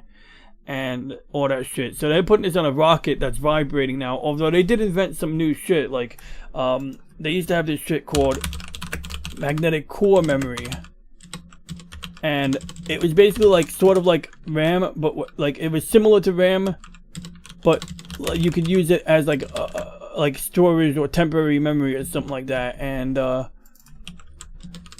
it looked something like this. It looked like a grid of magnetic rings and wires, and they would basically have, like, the wires arranged in, like, a diagonal arrangement, and one of these wires would send a charge through, and it would, like, be able to, like, flip the north and south of that magnet, and that would either be a 1 or 0, and you know, that was the gist of it. So, you know, you put these in a grid, you could stack them in a cube shape or something like that and have more memory. Now, for the Apollo program, they had to use magnetic rope memory because of the design. They needed something that would, like, be steady, that would survive launch.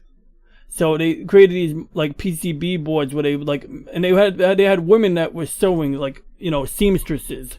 They would put them to work doing the work on this. In fact, I think this is, like, one of the jigs. And you get, like, a woman who's a professional seamstress, and you'd give her, like, the computer printout with, like, the ones and zeros. Say, okay, we need you to do the binary code by hand like this. So they were programming the computer by hand after, you know, I mean, someone programmed the code, but then they were physically programming that shit. And so, you know, like, it's like there was so much work that went into that, but the problem is that, like, Apollo 1 and Apollo 13 are, like, really critical moments. You know, Apollo 1 was not really a full-blown Apollo mission. It's more like a staging where you basically, like, have the rocket on a launch pad, you put the astronauts in the capsule, you turn on the oxygen, you make sure that all of the systems work, that you could turn on the lights, that you could fucking run the radio, and there's, like, an audio recording where the guy, in fact, was it Gus Grissom or Shepard? Ah, shit. Let me see here. I should remember this. I mean, I've seen the movie. Oh, yeah, Gus Grissom. And I think Gus Grissom, if I remember correctly, was the same guy. Yeah. Yes, it was him. Okay. So, he was like, in the movie The Right Stuff, they depict this, but he was in one of these, what is it, Liberty Bell 7 Mercury capsule, which Mercury 7 was, like, I think the name of the guys. There was, like, 7 guys who flew to Mercury or whatever, and it was, like, basically just, it was similar to the shit that John Glenn orbited the Earth, and it was just sort of like when we were doing a dick measuring contest with the Soviets. And what happened was, like, his helicopter, he was in the water, and, you know, you're sweating your ass off. You know, you just re-entered the atmosphere. You're wearing this silver suit. It has no water cooling in it. Even the guys in Babylon 5, when they wore spacesuits. You ever watch Babylon 5? Oh, you're missing out, bro. Where's my Star Fury fighter? Oh, well, I lost it, but they have a great Starfighter. I highly recommend it. I can share a...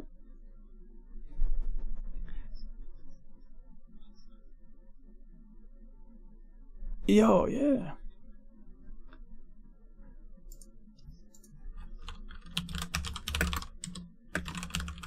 Oh, yeah.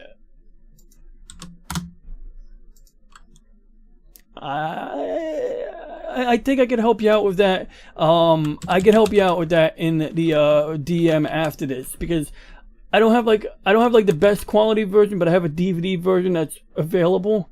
And then I have a I gotta create a login on this site. I'll tell you about it in the chat, in the StreamYard chat.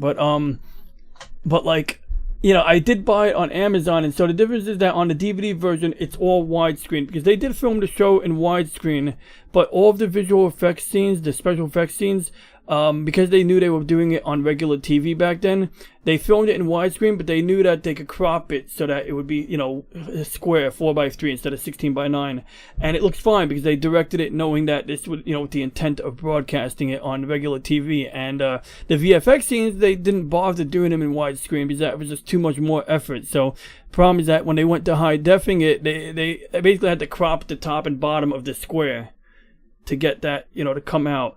And so they look a little blurrier, some of those scenes, but you know, and I got like a plan, like, yeah, I gotta talk about that in the private chat. Okay, we're getting to the high seas talk here. Mr. Caribbean guy, you know, what's his name, Jack Sparrow? Yeah, I'm talking like Jack Sparrow here. Yeah, I gotta see that. I heard a few. At first, I thought the show was overrated, but I'm like, I was literally judging a book by its cover. Like,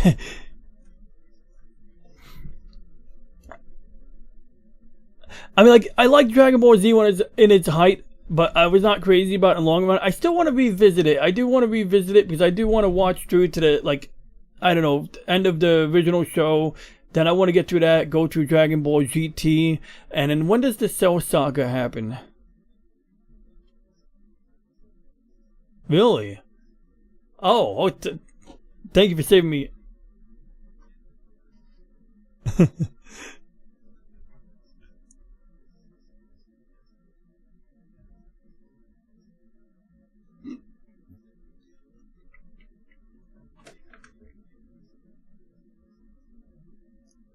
I see.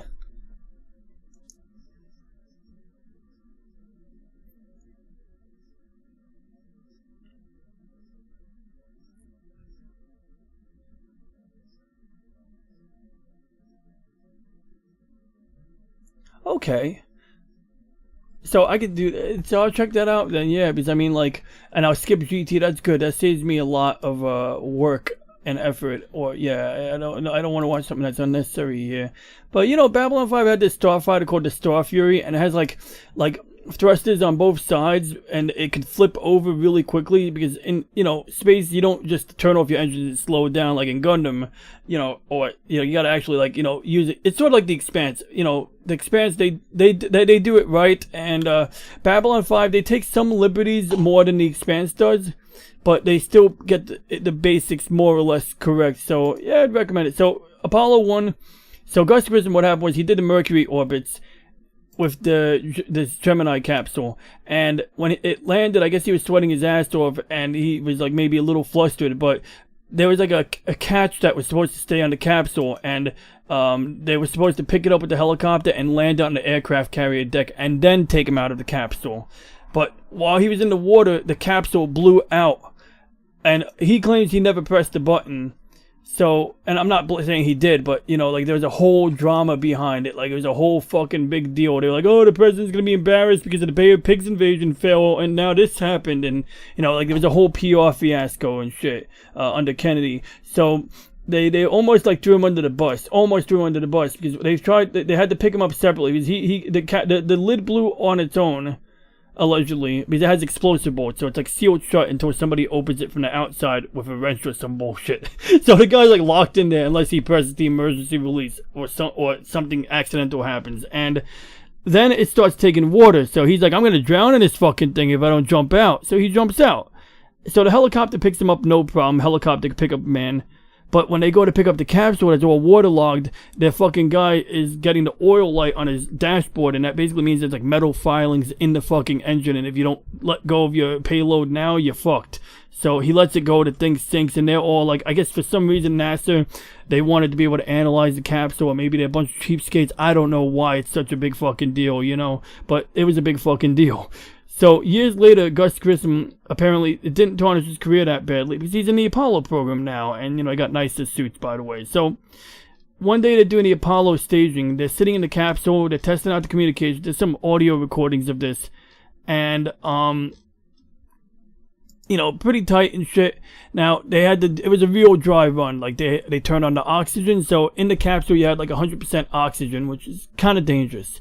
But apparently it was okay to do this because it was supposed to be okay to do this.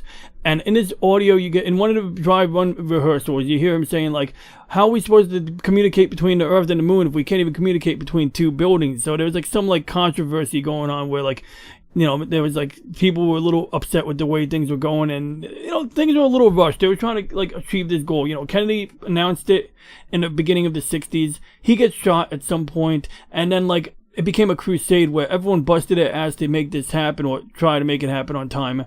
And anyway, something happens, a spark happens in the capsule, and the oxygen combusts. An interesting fact, when you have a pure oxygen environment, and like metal, steel actually burns, or some shit like that, which I just find fascinating, you know. So it's like, yeah, the oxygen goes on fire, but the actual steel, like, it's just like when you see steel glowing in a forge, it happens like instantly. It doesn't even have to be warmed up. And anyway, the hatch was designed in such a way where you couldn't open it from the inside, so those guys got trapped. So later on they had to redesign the hatch to get them out. But interestingly, if you look into it on YouTube and shit, even his daughter or son go around like believing there's more to the story than, you know, is said. Like there was like a cover-up maybe, or they feel like they don't know if he was murdered or if it was just an oopsie and people are covering up to avoid, you know, being blamed, which is possible. And it's like they covered this in Babylon 5, where like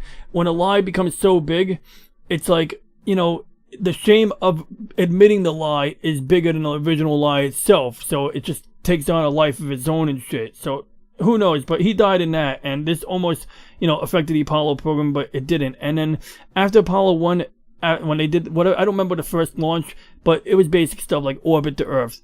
And there's like actually I have a whole playlist of these called Apollo progress reports. I should really organize this playlist and share it out on my channel as something to watch. Maybe do a video about this playlist just so people can like, yeah, I might do this because like it fascinates me and shit, and I kind of have a pretty good idea how to do it because all of the material is there already.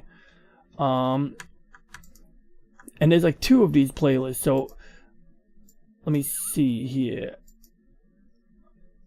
So this is what happened. I put like 2 of your videos in that playlist, and then the rest of the videos are like other videos.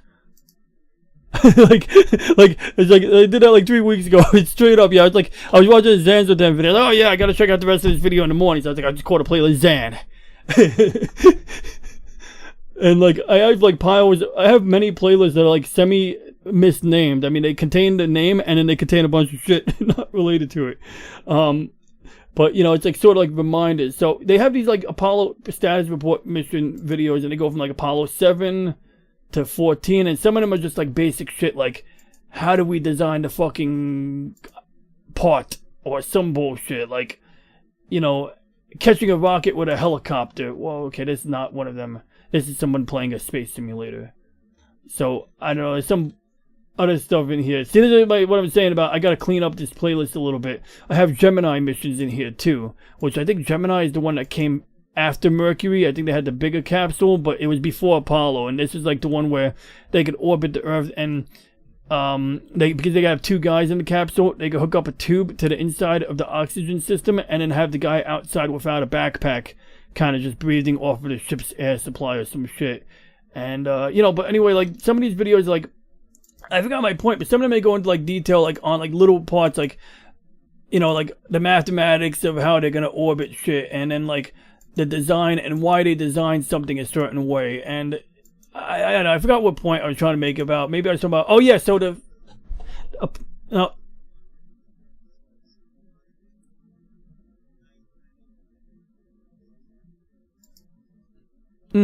So yeah, actually, good point. So I don't know if they covered the Apollo mission status report in these. I don't know if they covered the fire in these mission status report briefings here. I feel like they probably like skipped over that. Like, okay, we'll do that in a private meeting.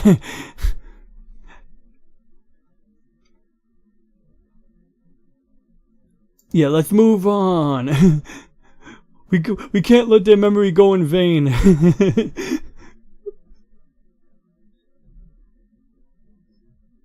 Yeah.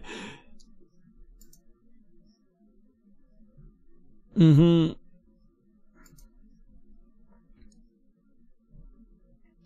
these days, so much easier to put something on blast. Oh yeah, that's the fucking guppy plane. They call it the big guppy or some bullshit like that. The air guppy, because it looks like a guppy. I gotta guess some guppies. My turtles love eating them shits. A guppy's like a fish. It's a fish. It's like a fat fish. It's similar to a minnow. You know what a minnow is? I didn't know what a minnow was before I got turtles either.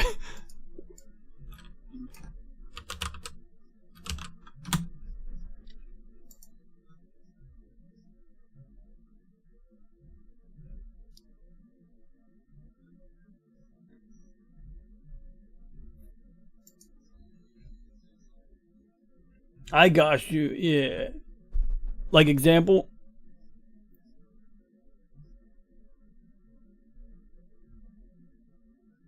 That name don't sound nothing like it.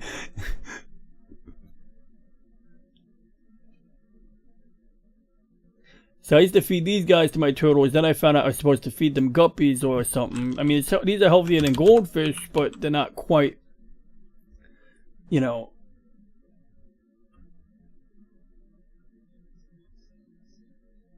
Silver side, alright. And they do have a silver side.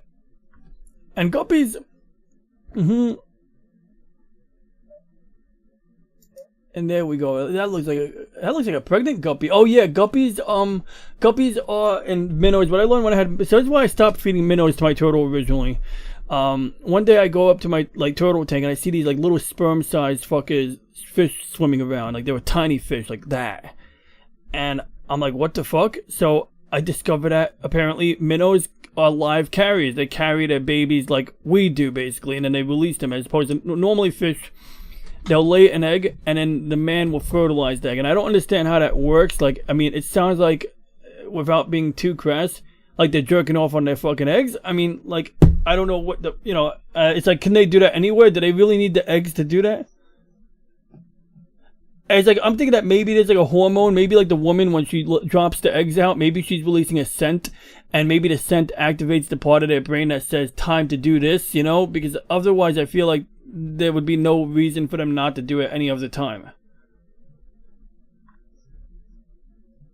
Yeah, I mean, that's like the gist of it. So they do that, and then this type of species, though, they do actually procreate in a more normal manner. And I guess this happened in the pet store. So I started off like, say, I don't know, like 7 of them. And then I separated them because I realized that they would get sucked into the filter if I didn't separate them. But I had them in a small, like, fish bowl. So I think as they were growing, the oxygen got low in that fish bowl, and some of them died. So, like, you know, like, it was cool because I saw the miracle of life. But after that, I was like, I don't want the responsibility of having to decide to keep or kill baby fish. You know, because like, as they grew for a while, I kept them in a slightly bigger tank, and I wouldn't feed them anymore. But then the water got super dirty, because the cool thing about minnows are they could live in dirty ass water. Like, you could, like, under maintain the fuck out of it. And at that point I was like, they'd probably give my turtle parasites if I fed them. So I was like, fuck this. But anyway, I hear there was a reason, there was something about these guys that's bad for them motherfuckers. So minnow, apparently guppies are better. Goldfish have too much fat. I don't know if they have a different name for goldfish in your country, but they have too much fat.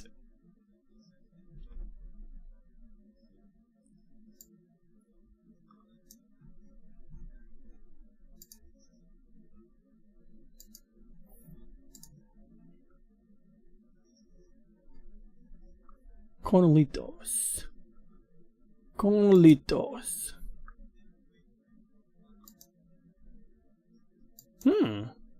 Sounds good, yeah.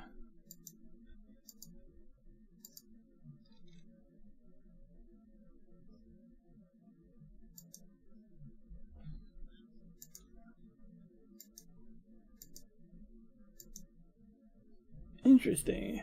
But yeah, we had no business doing any of this shit back then. So they had to make a rocket engine that was the size of you. Actually bigger than you. So they had to use these pieces of shit computers to run the fucking thing, to keep it flying straight. They had to build a miniature version of that computer to keep it flying, like, I don't know, on a map. And then, like, this engine, they can't even build it anymore. So I understand why the Flat Earth people get up in arms, but there is a pretty good, annoyingly good reason why they can't build it. And basically it's like, I don't know, I like the scale images with it. Is that President Eisenhower? No, that's Werner von Braun. That's the ex-Nazi. A lot of ex-Nazis went to your country, I remember hearing. Yeah, but why did they build rockets over there?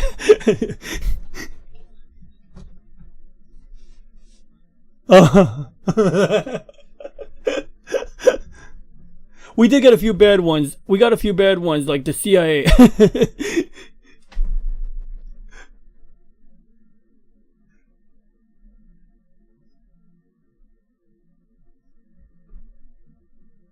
Oh.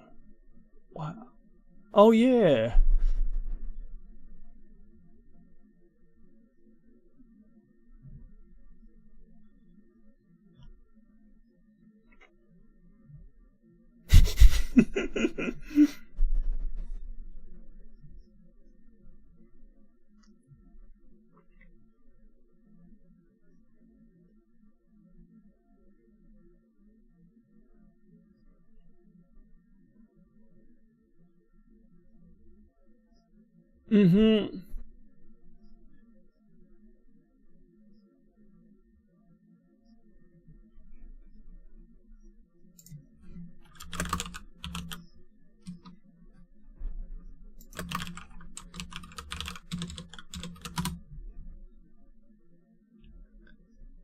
Yeah.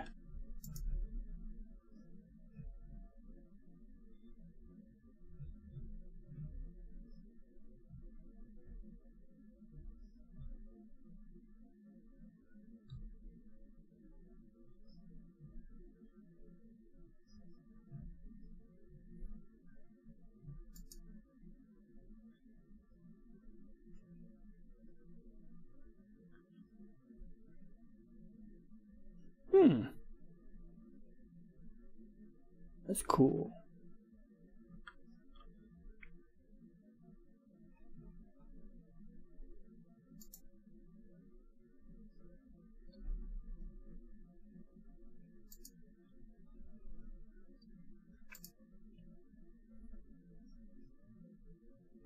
Brown shirts?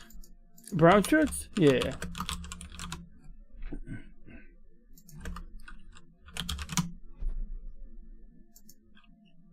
Like, they must be like part of Mussolini's club or some shit, maybe.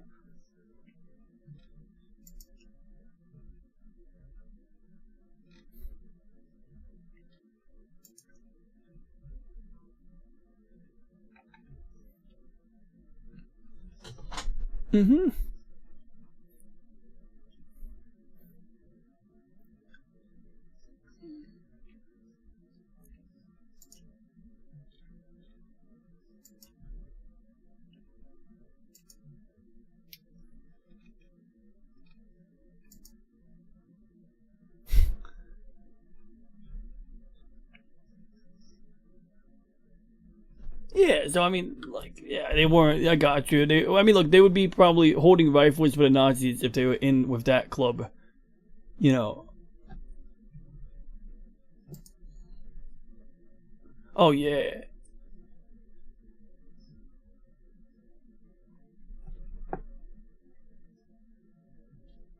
So does that make you? Does that make you Italian technically, kind of?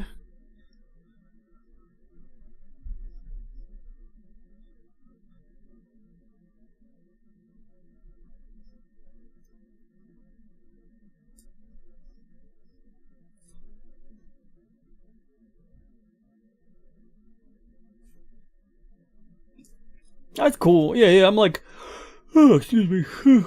I'm like 3/4 Italian. I got like part Sicily, part Naples, aka Sicilian, and Napolitan as the Guineas call it. And then I got like a quarter Russian because my mom is half Russian. But then like a week ago, my mom's cousin was like, "Oh, we are from the Roman Ruska clan." I'm like, "What the fuck is that?" He's like, "Oh, we're part Gypsy." I'm like, "No, I didn't say that." But I told my friend, he goes, "Iran, I think I have to kick you out of our house." But it's fucked up. But I don't know if it might be like a 10%.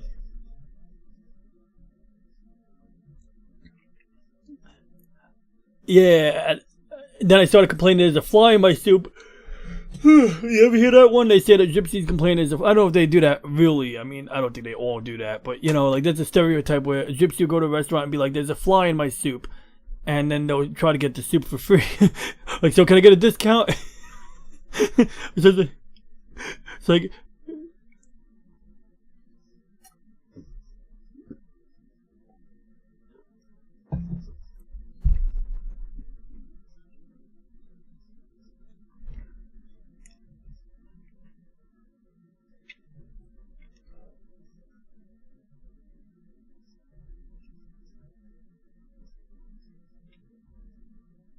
Wow.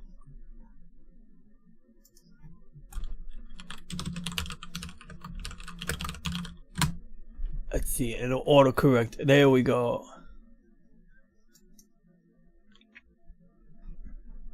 You think it's gonna get me copyright striked if I turn on the audio? That's Yeah, fine. I think it's gonna be. Oh, in that case, I'll turn it on and off. Yeah, I got my first copyright strike. I was watching Mandalorian. Oh yeah, it's like a...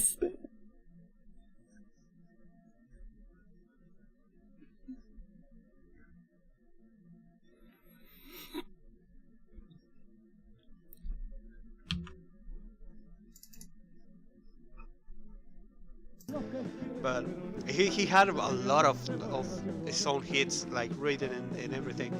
And he said one day, there's even a show, I can't remember, I think it was here from Argentina, the show, that is playing his life. And one of the days that he was actually like creating a lot of the songs, he would be like drinking whiskey and talking about the songs that he wanted to make. He will be like, I want to make this song and this song and this song, and he will be like talking about all the things, and he became such a hit here that he even had his own fans that would like look at everything that he did, everything. It was. So did he like? Did he live like Elvis, or did he like? Yeah. You know how like Elvis But lived. He used to smoke a lot. Okay, so chain instead of- smoker. Yeah. One of my favorite guys, musicians, is George Harrison. He's the guy who did like, I don't know, you ever hear of George Harrison? He's one of the Beatles. Yeah. And he did the song from the movie Goodfellas when they had all the bodies turning up, and they played that song. I think it's called Layla. Like it goes like it's Eric Clapton and George Harrison. It's the song that goes. Okay, I can't do rhythm. So anyway, that guitar too, and pretty good guy, but yeah, like he was into this whole like Maharishi something another, some Indian guy, and yeah, because they actually went like for some years, I think, into that place to actually they actually wrote "I'm the Walrus," that is one of the most racist songs I ever heard, and it was in that moment when they were like going hard on drugs. Yep. Yeah, they were good. And this is funny. There's an episode. Do you remember that I always talk about Los Simuladores, which is a series here in Argentina? Yeah, there's an episode that is one of the ones that they need to trick. They need to trick it to. She actually meets Paul McCartney. So they find one guy that actually can make the voice of Paul McCartney, and then they grab a guy that actually looks like Paul McCartney to actually make the woman believe that it was him. And that episode is great because they needed something. They needed something for her to break her own idea of not being good looking enough. So the guy that actually thought the plan, they say she needs to kiss him. And instead of kissing Paul McCartney, she gave her a blowjob. And it happens. I'm not joking. It happens for real. That's like, and even the guy that was acting, I was like, I don't know, looking at the camera. And he say, and the guy says, "Enjoy it." That's what. And and it's a great episode because you know hope. It's like you were waiting for a kiss, and it's like what? And you see the faces of everyone, and we're like, what? Oh shit! Are you saying that like that happened like I mean, were they playing this out, or did she believe he was really Paul McCartney? She believes he was really Paul McCartney because the voice, the actor of voice was so good, and he looked like the Paul McCartney back in the 90s, 2000, sorry, back in when the show was. So she actually believes that he was Paul McCartney. Imagine this, if they actually that's what I love about Los Simuladores. You can actually watch it right now because a guy actually made the entire translation in English. You can watch it.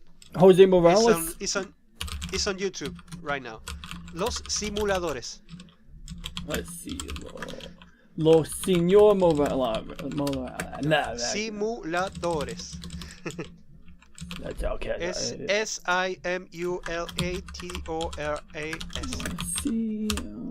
Say that. Oh, here it is. There we go. That shit. There's a version that will not be the version. There's a version that actually. Well, maybe I want to learn. Maybe I want to learn Spanish. No, jokes aside. Let's see here. Is it subtitles? Sub English. There we go. Subtitles English. It's pretty much how I watch all my anime. Let's see here. There we go. That's the entire show. There's only 24 episodes. Alrighty, there we go.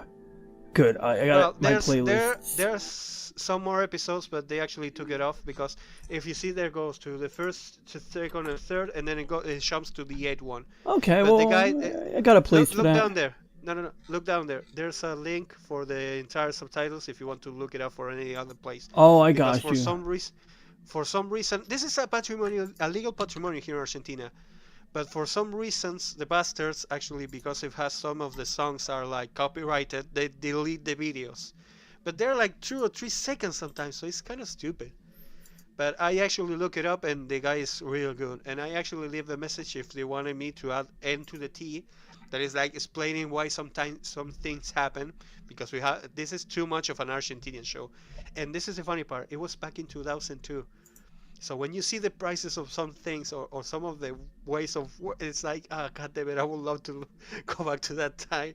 Because for example, 1 pound, like 2 pounds of meat is like $2, and right now it's like 1,000 pesos. Like, yo, I mean, like 2 pesos instead of 1,000 pesos. I'm like, god. That's like what I was talking about before with like the divergence from the gold standard. You know, like I talk about this like the other day. I was like telling a family member, like, don't take investment advice from me, but I mean, like, I'm not saying you'll get rich overnight, but like I always like have this belief that like precious metal is like, if I bought him like silver or gold, I mean, gold is probably a safe go-to for the example here, but I'm a fan of silver because I can afford it. But like we go back like fucking 30 years, and it's like this is gold, and silver basically does the same thing more or less. Like, you know, just silver has this weird spike in 2012. And then actually we go to 1980, silver was manipulated. So what happens is these 2 guys called the Hunts brothers, these rich motherfuckers, bought a bunch of silver contracts. But what they did was you buy paper silver, and the idea is that you would buy it and you'd sell it when the price went up, and you'd buy it when the price was low. But the thing is that it's a futures contract. So in theory, you could say to the COMEX, the Chicago Mercantile Exchange, I would like physical delivery of my 10 ounces of silver, please, or however many 500 ounces, let's say. But in this case, these guys bought so many paper contracts that they bought more paper silver than they had in the vault. So when they realized that, you know, you can't get delivery of all this silver, it kind of triggered the price to go up like crazy, and instead they were taken to court for market manipulation. Which, I mean, I feel like if they broke the system because it was false, I don't think that's manipulation, but I get it, you know. So anyway, that's why the gold chart looks less crazy than the silver chart. See, that's the gold chart from 1980.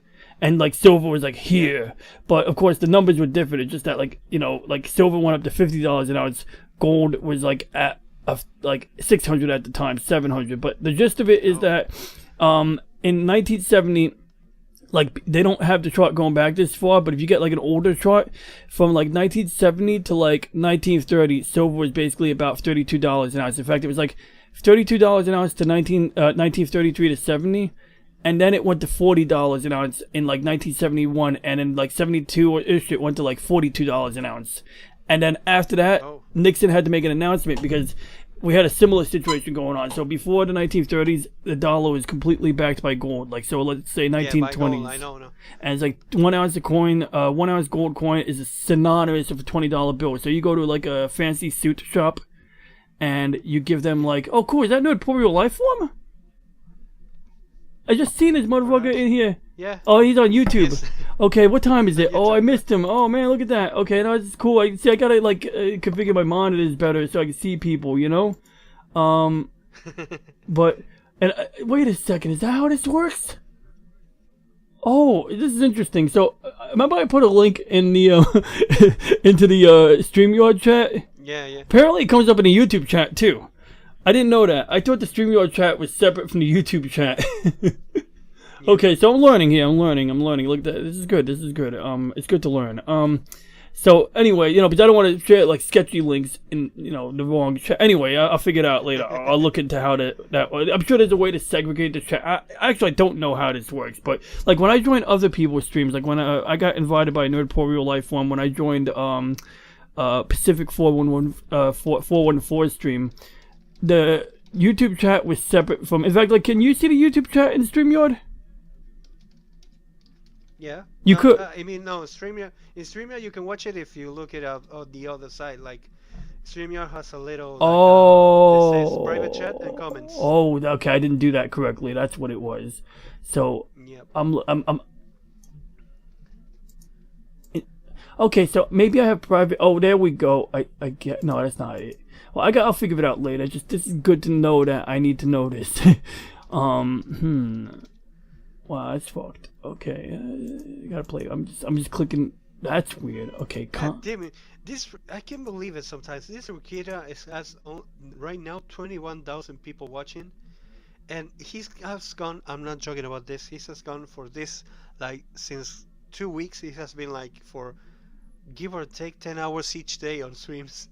Well, this is gonna die. That's one way to get, you know, viewership up. Like I thought about like I did like an astronomy stream like a few weeks ago, but what happened was I was kind of like I wanted to do a stream that night, but I also wanted to like visit a friend if him and his wife invited me over to play Mario Party. So I was like, okay, like some of this telescope shit is semi-automated. You know, you leave it running and you let it blast off pictures of the sky, and you can remotely access the. You know, I have a laptop in the backyard. I have it like a plastic box now, but I remotely access this laptop. So if I go to my video log, I could probably find a couple of absurdly long streams in here. So I don't know if I deleted one of them, but okay, I got a 6-hour 48-minute stream, and I thought I had an 8-hour stream in here. Oh yeah, okay, that's a 3-hour stream. So let's take a look at the 6-hour stream as an example here. I just want to see what we got here. So okay, so I got me bullshit in here, blah blah blah blah blah. Then we got the moon, and then there, I'm gone because I left already. And then my backyard webcam needs to be refreshed by hand every 15 minutes. So that piece of shit was like, I'm out. And then this is me. I did an experiment. I wanted to see if I could use my phone as a microphone. So first I'm talking to the microphone on the camera, and that's kind of creepy looking in fucking night vision there. Like. And then, like, what I would do, so that's, like, in the corner, you got, like, the camera, right? You got, like, that's at my current telescope, by the way. So you can see me, like, hunched over in my plastic tote, operating the laptop directly. And then I have, like, basically the big boy scope, but it's a wide-angle refractor. Basically, instead of using mirrors, a refractor uses lenses. And it's a triplet, so it's got 3 sets of lenses in the front that correct for shit that happens when you have lenses. So it's like basically they have this thing called chromatic aberration. When you have a bright object, you'll get like rainbow colors on the edge because the wavelengths of light, when you zoom in on them, they don't line up exactly the same. So this fixes that. And so on the back of it, I got the camera in the back. The filters are inside a wheel in the back. It's sort of like a carousel that switches between filters electronically. And then in the top of the scope, I got not a baby telescope, but I have a guide scope. And what I do is I use this little scope to lock onto a star. And that's so that while this is rotating to follow the rotation of the Earth, if it drifts a little bit, this scope can like show the mount that, oh, this is moving off target a bit, and the mount will correct. It'll basically give it corrective, like guiding, as they call it, like, so it keeps it centered. But so I was taking a wide shot of the moon. In fact, I gotta process these images. Like I took like multiple passes in red, green, and blue, and like you suggested, I agree. I should record it. and then like just edit the fuck out of it and then play parts at high speed and explain where it needs to be explained. Like, so yeah, that's like me in the kitchen with the webcam, you know, in the bottom left corner there. Like, so I was just... So what you're telling me exactly, it's like the little one on the top is actually like checking every 5 or 6 minutes perhaps? Oh, 5 or 6, anywhere from half a second to 2 seconds. Oh, it's even faster. Yeah, in fact, I should have an example. Check live. Yeah.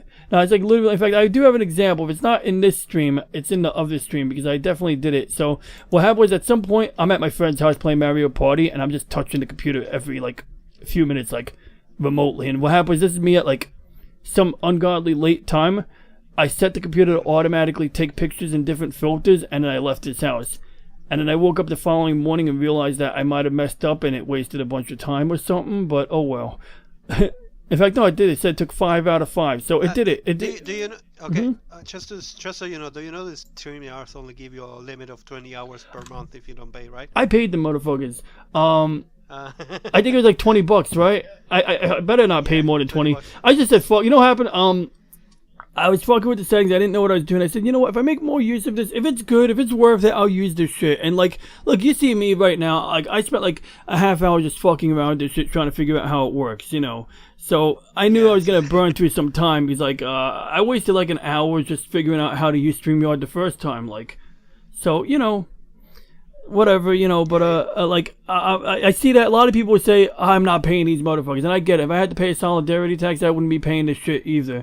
Yeah, the problem is that if I have to pay $25, I have to pay 5,000 pesos, which is not only 5,000 pesos because I have to pay 5,000 pesos plus the solidarity tax, which will be 8,000 pesos. So you know, what I should do. It's too much. I need to figure something else out in case I lose my job. Knock on wood, knocking on wood really hard. I don't want to lose my job. Same. But in case I did, let me see if I can log into my pdp.theta42.com. Okay, good. I can log into my server here. So I got this application called Proxmox. And it's basically like a thing I run on my server, and I have like containers. And a while ago, a friend of mine helped me out setting up a container.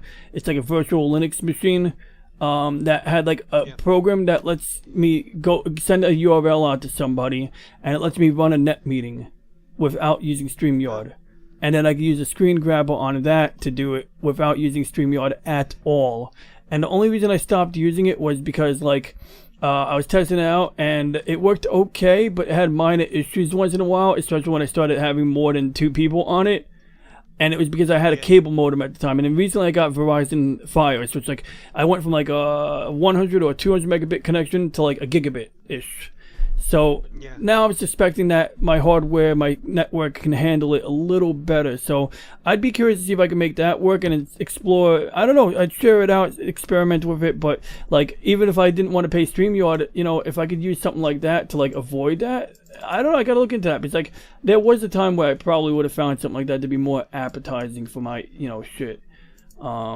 But let's see, what else? I want to find the other one real quick. Just give you. So yeah, and it is like me. Like I left my friend's house at one point, and like I just left the scope running like automatically. Like it's that progress bar on the bottom, taking pictures, and I think I was trying to take a picture of some star cluster or galaxy because it's got a number up here called M86, and we can look that up pretty easily. Like if we wanted to know what M86 is. We can see what it, and you can even see like that shit rotating to pick new targets. In fact, I don't know what I was doing at this point. Oh yeah, I think it's gonna look at the clouds here. But the other video shows us the guiding software. So real quick, let's take a look at M86. And I know that this thing is, let me just rearrange. I know that you can't see my whole desktop here. Oh, you can't see my desktop. Oh, there it is. Okay, good. There's a little lag there. All right. So I gotta center this because I'm using like one of them. That's weird. Okay, I see what happened. I'm using one of them ultra widescreen jump offs. So if I fill up my whole screen, it gets clipped on the edge. So okay, good. So we got that. So now it says M86 Macarian's chain. Whoever that is, whoever Macarian is. So apparently I was trying to. Oh, I know what I was trying to do here. I was hoping to capture like these mini galaxies next to this galaxy here. Like in that arrangement there. but didn't work out so well. But some objects are really dim. This one's like one of the grainy pictures I showed you before. In fact, I don't think I showed you this one, but Yeah. it was No, similar. that one, no. Okay, that one I didn't show. And then what was it? Crescent Nebula. So this was the one I showed you before. See, that's like, it's a reddish color because they did that in black and white, and then they passed on a red filter. But sometimes you'll see versions of this with like hints of blue in it, and that's because they're capturing oxygen, which isn't as abundant, but there is oxygen out there. And it's like, it's next to, this shit is next to this shit here. And Saturn, I think it's a famous star. Like they mention it sometimes in like sci-fi, because I think it's in like the Great Magellanic Cloud. Oh damn, I just misspelled the word cloud. And I just pressed F11. Okay. Yeah, okay, so I don't even want to show me, I don't even know if I'm spelling that shit right. But no big deal, that's not important right now. Am I spelling it? Oh, okay, let's see, I got the right spelling here. Okay, so I'm just curious real quick if this comes, oh, okay. That's the Large Magellanic Cloud, okay. What the, oh, it's in the ground, that's the ground. Okay, there we go. So, no, that star Saturn was not at all in the Great Magellanic Cloud at all. In fact, I know what it is. Epsilon Aurigae. Epsilon Aurigae. Yeah, I'm not going to try to spell that shit, man. I can't. You know, it's got like a lot of these like Latin and Greek words in there. Yeah, but that's because they're trying to use that exactly for using the numeration, you know? Makes sense. It's easier to put one word, actually, or one letter from a Greek kind of Latin or Greek? Latin. Well, they ran out of Latin. So what happened was they ran out of like words. So now they're using Hawaiian words for some of this shit.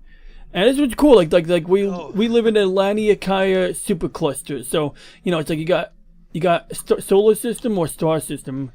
Then you got what arm of the galaxy? And we have like multiple arms in our galaxy. We got the Orion arm, the Sagittarius arm, and each arm, like, apparently at one time we thought we lived in the Orion arm, then we figured out we lived in the Sagittarius arm, so they like updated that sort of quietly, and then conspiracy theorists once in a while pop out and go, oh, look at this. So but then we got the galaxy, then we got what the fuck, we got the local group, and the local group is basically us, Andromeda, and fucking Triangulum Galaxy. And if you ever watched that stupid show Andromeda with Kevin Sorbo on it, which is an alright show, but kind of, I never saw it. I think the first 2 seasons were good, and then it went downhill, but it was still okay. And in season 5, it like went off the fucking rails, like awful. Like they fired the writers. They literally fired the writers. And they went jump the shark? Or, yeah, they jumped the shark. Worse? They literally jumped. That's the show that taught me the meaning of jump the shark. Like they did it, and I said that at the time. I was like, they jumped the fucking shark. Today I just went with off the rails because I got sick of using that term. Every time I talk about the show, I'd be like, they jumped the shark. Ouch! I just threw an X-Acto knife at myself. Anyway, so that show was like, but it was really, they had some epic shit going on. But then like at some point, Kevin Sorbo took creative control of the show, and then he found ways to make excuses to like have him hooking up with hot broads. But it was you know, for the acting, for professional work. But I swear, like, there might have been some motivation for him to kind of just have them write scripts that have him hooking up with hot chicks. He's like, that's what was. He's like looking like one of those like a schlocky love novel type shits. But the epic implication was they had this character on the show. It was like a purple lady named Trans Gemini, and she seemed like kind of like a naive, hippity-dippity alien girl who had purple skin. And then at the end of season 2, they had some problem where they had like portals opening up all over the ship. And at one point, there was like these monsters on the ship they were fighting. And Trans Gemini walks into a clone of herself. But it's not a clone of herself. It's an older, more mature, and smarter, and tougher-looking version of herself. And it's like a double take. And they basically trade places. So for like the last 3 seasons of the show, like the original purple girl changes places with a more mature version of herself. And like it was just like they had some interesting shit going on, but they fucked it up bad. Like the show starts off where like I don't know, like Kevin Sorbo is part of the what the hell is it, the High Guard, and it's like some bullshit, like the Alliance or some bullshit, and it spans like 3 planets. I can't believe it. A Commonwealth, the Commonwealth of planets, and they span 3 galaxies, and they have these ships. Instead of warp speed, they got quantum slipstream drive, and they can like you know, like just do the slipstream thing, and like they can't use a computer. You always have to have a human flying the ship, or some living thing like an organic being has to fly the ship because of some random quantum bullshit. And there's these guys that look human, but they're like tougher than humans. They took on some genetic augmentation. They're called the Nietzscheans, which are named after like that guy, that Friedrich Nietzsche guy. And yes. like they're into that whole survival of the fittest thing and all of this. And at some point, they're part of the Commonwealth, and they're basically like the tough guys in the Commonwealth. The Commonwealth is like the pussies of the Federation. It's sort of like having Klingons as part of the Federation, doing all of like the heavy fighting and working together. But the Nietzscheans were kind of upset politically because at one point there was these aliens called the Magog. In fact, I think it's like a Bible name of some kind. But the Magog, they will fucking eat you alive, eat you dead and alive, eat your children dead and alive, and lay eggs in your stomach while keeping you alive, so that 1,000 of them will spawn out of your fucking stomach. Like you'll just like be alive, then you'll be like, oh, my stomach, and it's like the chest bursters times 100. Yeah, the alien. Yeah. So like you know, they had some interesting shit going on here, and yeah, I mean, if you actually have to do that in a television show, you know, it will be actually nice because you're putting something so gruesome that it will be like, oh shit. Yeah, you know, like sometimes they didn't show the implications. They had like a couple episodes where they did, but like that's the problem with the show, is like sometimes you didn't like they didn't like that's the whirlpool shit I was telling you about before. See, like it's a faded image, but you take a stack of images and then you fucking process it and it comes out better. So I mean, that one I have doubts I'll ever be able to do that one because it's in the northern sky, and my northern sky is basically the city of Bayonne, aka Jersey City, and then to the right of my northern sky is Manhattan, and then to my right in the east is Brooklyn. So, you know, all major urban shit, and light pollution galore. And then fucking September, because of the September 11th attacks, they fucking have like 2 holes in the ground where the Twin Towers used to stand. And every fucking September they put fucking super duper bright xenon lights in the ground. They point them straight in the sky. And I can see them shits from over here. It looks like 2 fucking ghost towers. It kind of looks cool, but bad for astrophotography.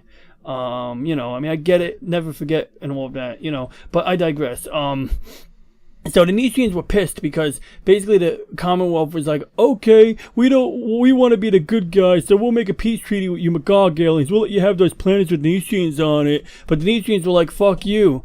We'll fight you guys, and instead they got eaten alive. So now the Nietzscheans who still were in the Commonwealth were like really bitter about this. So they staged a fucking coup, and like Kevin Sorbo, which his name is Captain Dylan Hunt, his first officer is fucking what do you call it? His first officer is Nietzschean.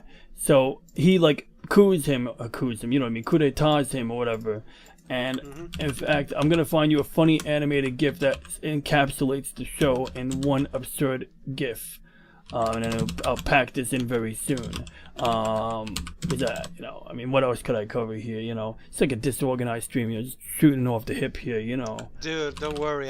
When I did the one of the food, I actually had to look for each word of the different ingredients because I didn't remember all the names. So, man, I was like, God damn it, how's this called? Because I will read it in Spanish, and I'm not joking about this. In that actual stream, you can see it. That they, in your language, they teach you how to make most of the things differently, and it didn't make any sense. Because, for example, chimichurri, which is a sauce here they will use in, you know, in meat. It's a spicy kind of sauce. It's made with like 5 or 6 ingredients, and in the version in English there was like 12. I was like, no, this is not right. I could understand some of this because they will add a little bit of flavor, but paprika and chimichurri, what the hell? Chimichurri. Yeah, it's a great sauce, honest to God. If you're actually making barbecue, it goes really well. It sounds familiar. Especially, they actually sell choripan, which is a chorizo in a bread, you know.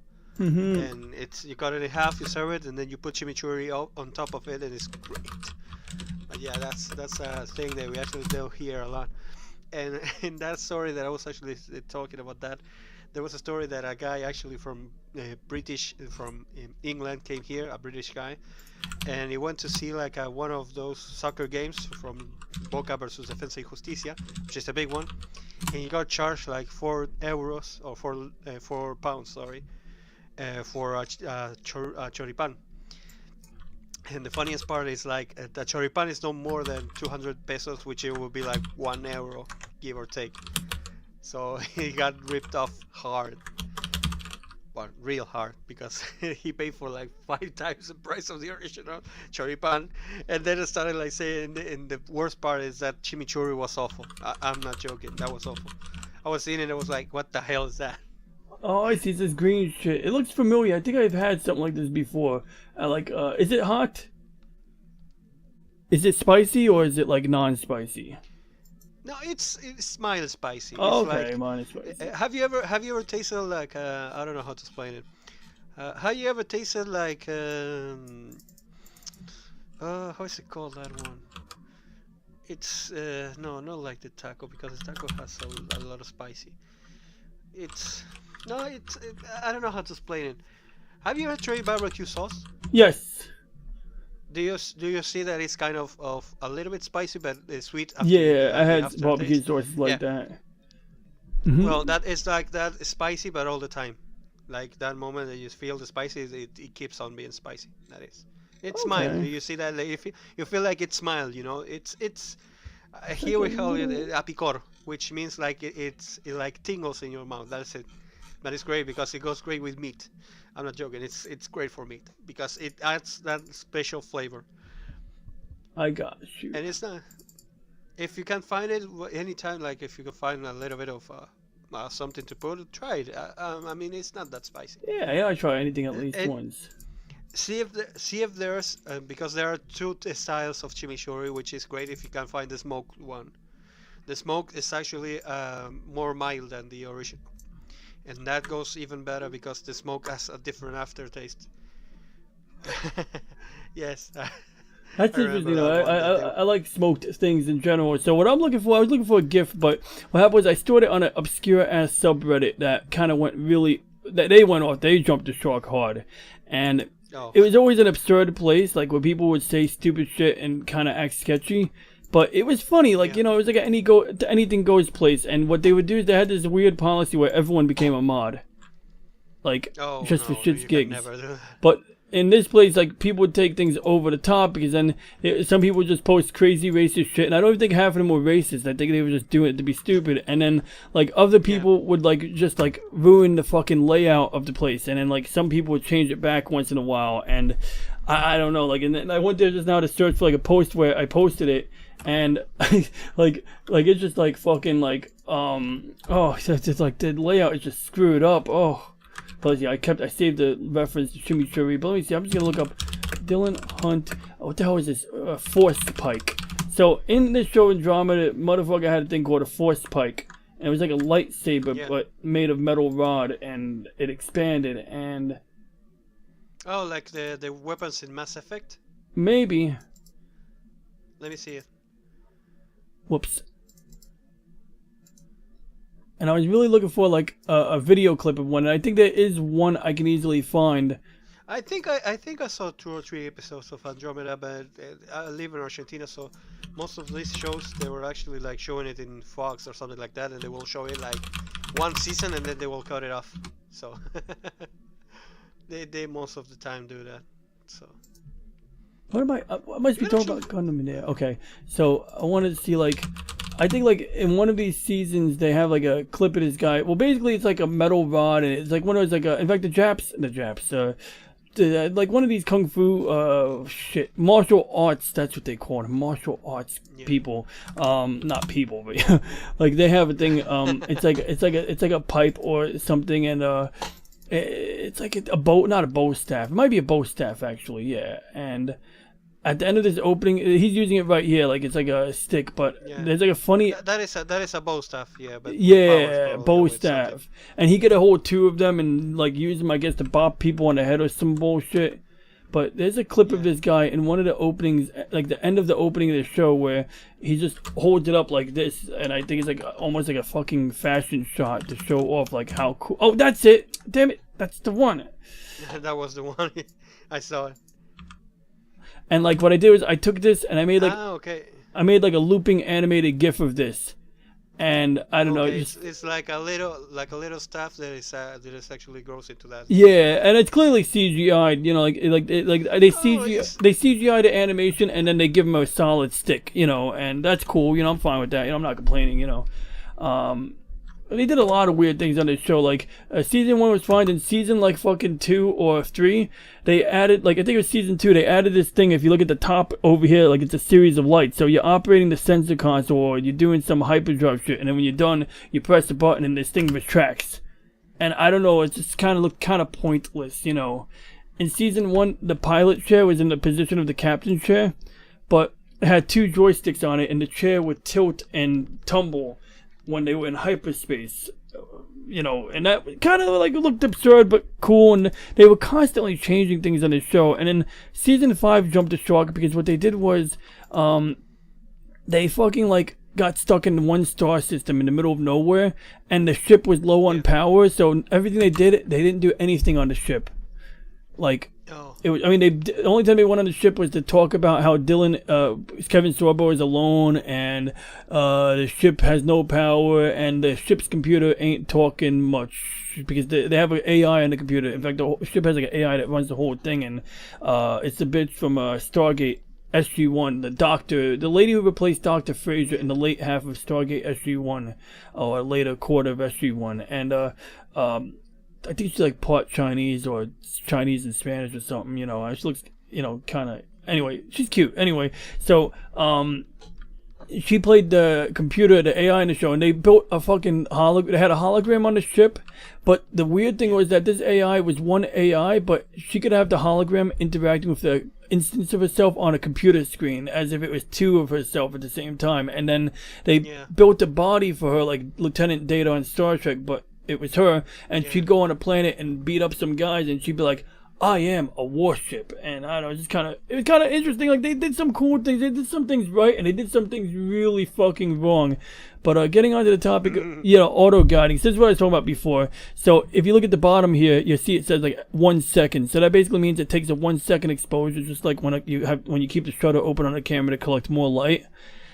You can see a little faint spot of the galaxy or whatever the fuck I was looking at, or attempting to capture on the big scope. But really what I did was I locked onto one star. You know, you can see a couple of stars here.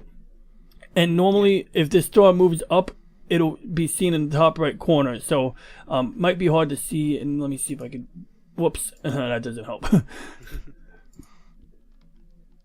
Yeah, but I can see it actually. Okay. I see that it's kind of like focusing into it. Oh yeah. You know what? My top right screen is like I paid $20 for my top right screen. It shit has like a bad viewing angle. My monitor that I'm actually using all the time for streaming, it's like a 17 inches screen. That is a monitor back in like 2007. But that's what I got going on here. Like I got like one of these like that. It's a square. That's not even a widescreen. Same. Yeah, and I like it. You know, like I can watch like old Star Trek episodes on it. Yes. I do the same. I like watching it as I play some kind of game. So yeah, you know, and so you know, so this thing, so as it moves up and down in this cross here, like sometimes you'll even see this like scatter plot where it shows you where the thing changes, and this is called FWHM, full width half minimum, and I forget what it means, but it sounds somewhat self-explanatory. Full width half minimum. So anyway, bottom line is that this peak represents like the stars. So like if a star is like bright in the middle, it'll make the peak high, and then as it dims out on the edge of it, it turns into this mountain. Whereas if I take one of these overly bright stars, the middle of the peak will actually be flat, because there's really no change in the middle. It's all fucking bright. So I had to pick a star that had like a drop off, because what this software can do is it looks for where the point is, and it goes, oh, it went over a little bit in this diagram, and it'll tell the software like correct it, go left, go right. So the blue basically means east, and if the blue goes up, it means it's pushing to the west. So what's happening is like maybe I didn't balance the mount correctly, and maybe like the one side is a little heavier than the other side. So it's constantly trying to slow it down because it's going a little too fast. And what do you mean with the mount? Is like the telescope is trying to like pick that energy, but it goes to one point or to the other. Yeah, okay. Like when you say like the mount, like you mean like like it's centering the target. You know, it's like tracking the target. Yeah, you know, it's trying to find exactly where is the light, the perfect light to actually take the picture, and then. Oh yeah, but what I did is that like I already aimed it. I aimed it manually, like in the stepper mode is lined it up perfectly. But the problem is that, you know, just because I center on the target, let's say I'm using a regular tripod, Yeah. I'm magnified real tight. Yeah, but The Earth is your hands- rotating. yeah, and you're moving it little by little, and then this. Yes, I understand it. Yeah, So- so like the thing is, the motors will move it little by little automatically, and if I polar align it, which is another topic altogether, then everything stays straight, and then the only issue I have to worry about is if it's going too quickly or too slow while it's rotating with the Earth, while it's following the Earth's rotation.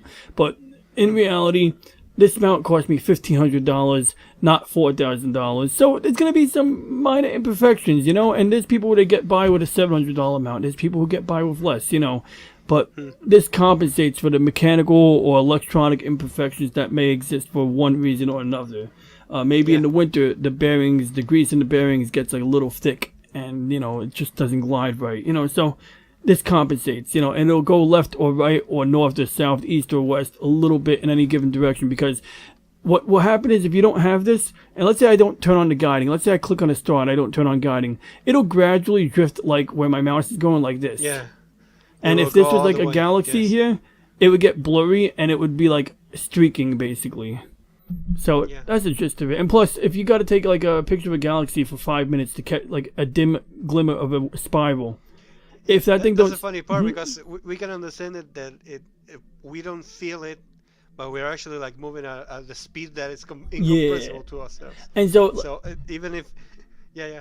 but like if we're moving like one of the things that like the flat Earth folks will get arguments about is like they'll go, oh, how can we go 1,000 miles an hour? But it's like it depends on where you're standing. So essentially, we're going 15 degrees an hour, and like if you look at like a 12-hour clock, you ever see a 24-hour clock? Yeah. I'd never seen one before, but until I got into this hobby. But it's like not the analog, not the digital ship. Like it's like the one with the arms on it. No. I have the analog. We have analogs here. We Oh, actually have okay. 3 in my house. And because I'm used to the 12-hour clock where it starts at 12 o'clock and then every like it goes to 12 o'clock twice a day. But then they have okay. they have a 24-hour version of that shit where it goes from like 0 to 24 or like some shit like that. And Yeah, I seen it. oh, that's cool. Okay, so yeah, basically that's how if you look at the northern sky. Whoa, But no, I don't have it, but I've seen it. I thought that you were saying like the 12 clocks, the analog normal.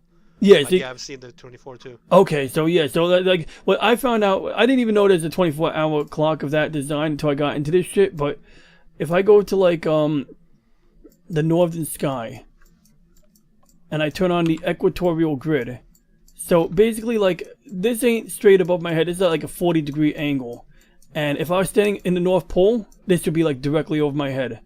And if we take like Polaris or any star that's even outside like that Whirlpool galaxy is like over here. But we'll use Polaris in this example. This is like from like say like as the night goes on, it goes up and down. So this is like literally, if you take a 24-hour clock and put it on top of this point of light will go in the same speed as the hour arm basically. Oh, the same speed? Like yeah, because what's happening is like every 24 hours this goes around, and that's because the Earth spins every 24 hours. So we're moving at 15 degrees per hour. And that's whether you're on the North Pole or whether you're on the equator. And of course, if you're on the equator, that 15 degrees an hour will be like, let's say, 3,000 miles an hour. But if you're standing like in New York, maybe it's only 2,000 miles an hour, But it's always 15 degrees an hour. The rotation is even more powerful in the center. Yeah, and yet at the same time, the Earth doesn't change the speed it rotates, but you're further away from the center, so you're traversing more distance if we're measuring it by inch or something like that. So that's why miles and degrees are two different things, because degrees can like mean a lot of things basically, depending on what distance you're dealing with at any given time and shit. Like, oh look, a satellite. So if I was seeing that. and that's like one of them Starlink shits.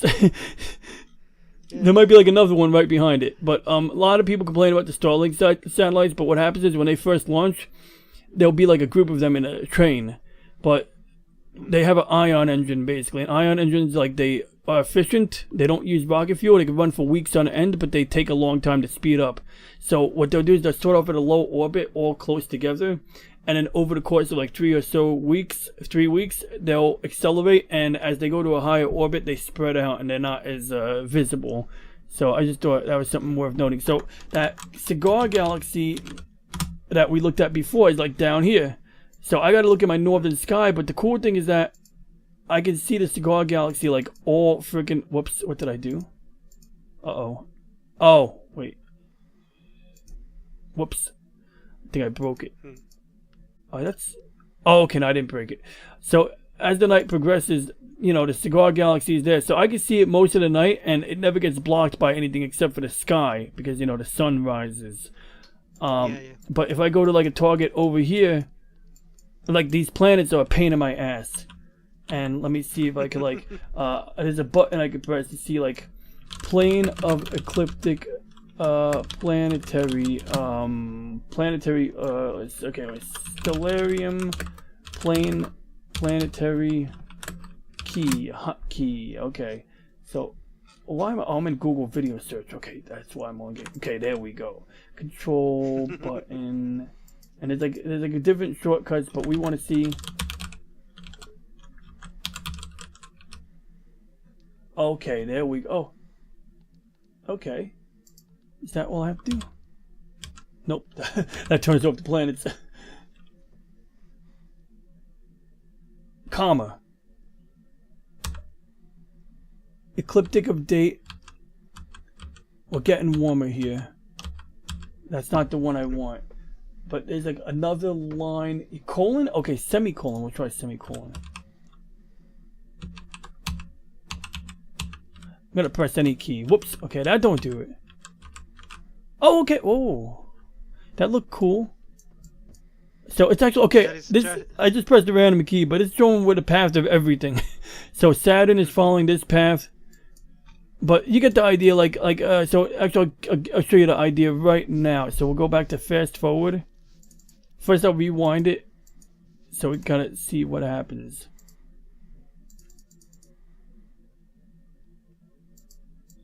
Yes, yeah, you can see it. You actually have the entire ray of the sun. Yeah. To try to capture something in the middle of everything. That's like the plight of this shit. And one question: can you actually like calculate it from my plane of view? I think I can. Let's see here. In fact, I would sometimes use it on the website, but let's see how easy. If it's easy to do, I would definitely do that. Let's take a look here. Location. Okay, yeah, this is okay. This one here. Can I save this? Can I save this shit? I'm opening up the website, yo. Oh wait, no, wait. I'm on my computer. Oh no, wait, we're good. We're good. We're on my computer, so I think it's relatively safe for me to do it here because I'm not doing it on my remote computer. As long as I'm not on my backyard shit, I'm good. I'm gonna copy and paste these numbers real quick. Yeah, just in case. But that's the problem. You're actually in a stream. Isn't that kind of dangerous? No, these aren't. I don't think these are super precise. I think these would narrow you down to my town. Like, and okay. It's like a town with like 300, 500,000 people, and it's a suburb of New York. So, okay. Yeah, don't worry. But, yeah, and I do that sometimes too. Like, I get warned, people like, yo, you really shouldn't show your email address. So now I know, like, when I run my remote access program, I always keep the window that has my email address on it on my second screen. And it's been working out pretty good. Okay, good. Okay, now we can do this. So then we can just click on Argentina. You know, we could do that roughly. Buenos Aires, Argentina. Okay. It's back there. Argentina, Buenos Aires, perhaps? Yeah, how do we spell Buenos Aires? B-U-E-N? B-U-A-N-S-N-O-S.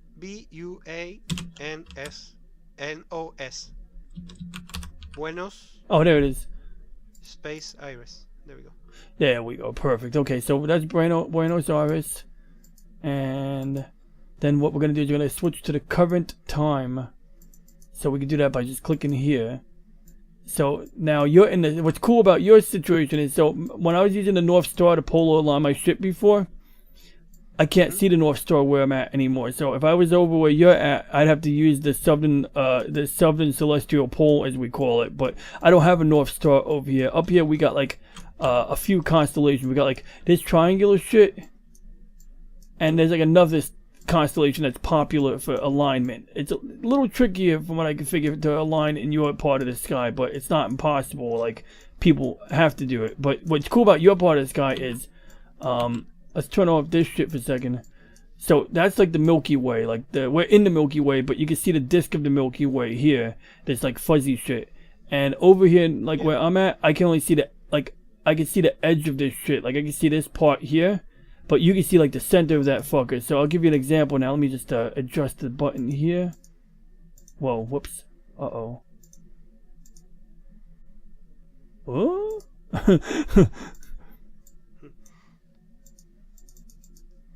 Okay, we don't want to do that. Whoops. Uh-oh. Oh, what? I think you put a full screen and it just went bonkers. Yeah, it does that for some reason with the... But what I'm looking for is I want to make sure... Okay, so... That should be good enough. Okay. So... And what button did I press to turn on? Okay, good. So letter O. Remember letter O. Well, I'll remember it, but... And I accidentally turned on the green line and the blue line by accident. So we'll leave those alone. But there's like an imaginary dome. That's like top and center above your head, basically. So what I want to show is the Milky Way. So, okay, that's the Milky Way. So we got like a really wide shot here. But,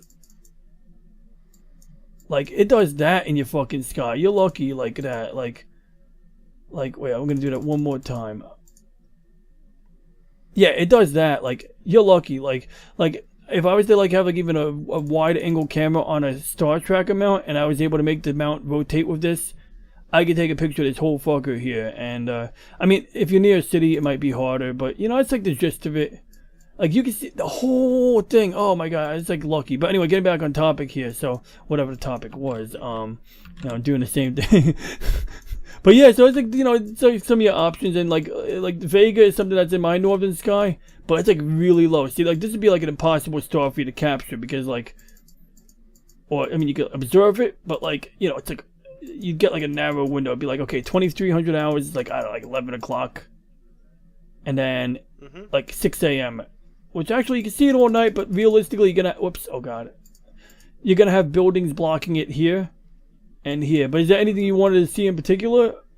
Oh, your planet situation is pretty good. You lucky bastard. Fucking hate. No. Yeah, we actually saw one day we saw Jupiter, Mars, and I bet. Jupiter and Mars at the same time in the middle of the night without anything to see.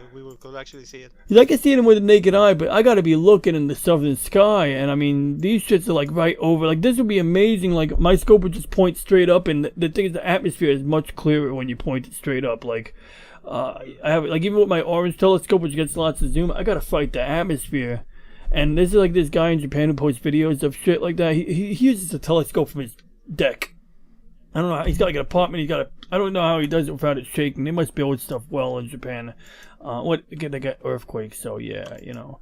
But that's interesting. Yeah. So you got them shits right over your head, and then we have the azimuth grid, they call it, and basically this changes. Like if I'm standing somewhere else, this imaginary dome that forms over your head will change depending on where you are. But it's like a idea that if I'm in like a certain area, I can reference that you know what angle I'm pointing at, you know, to see Saturn, for example. It's like a 45-degree angle, let's say.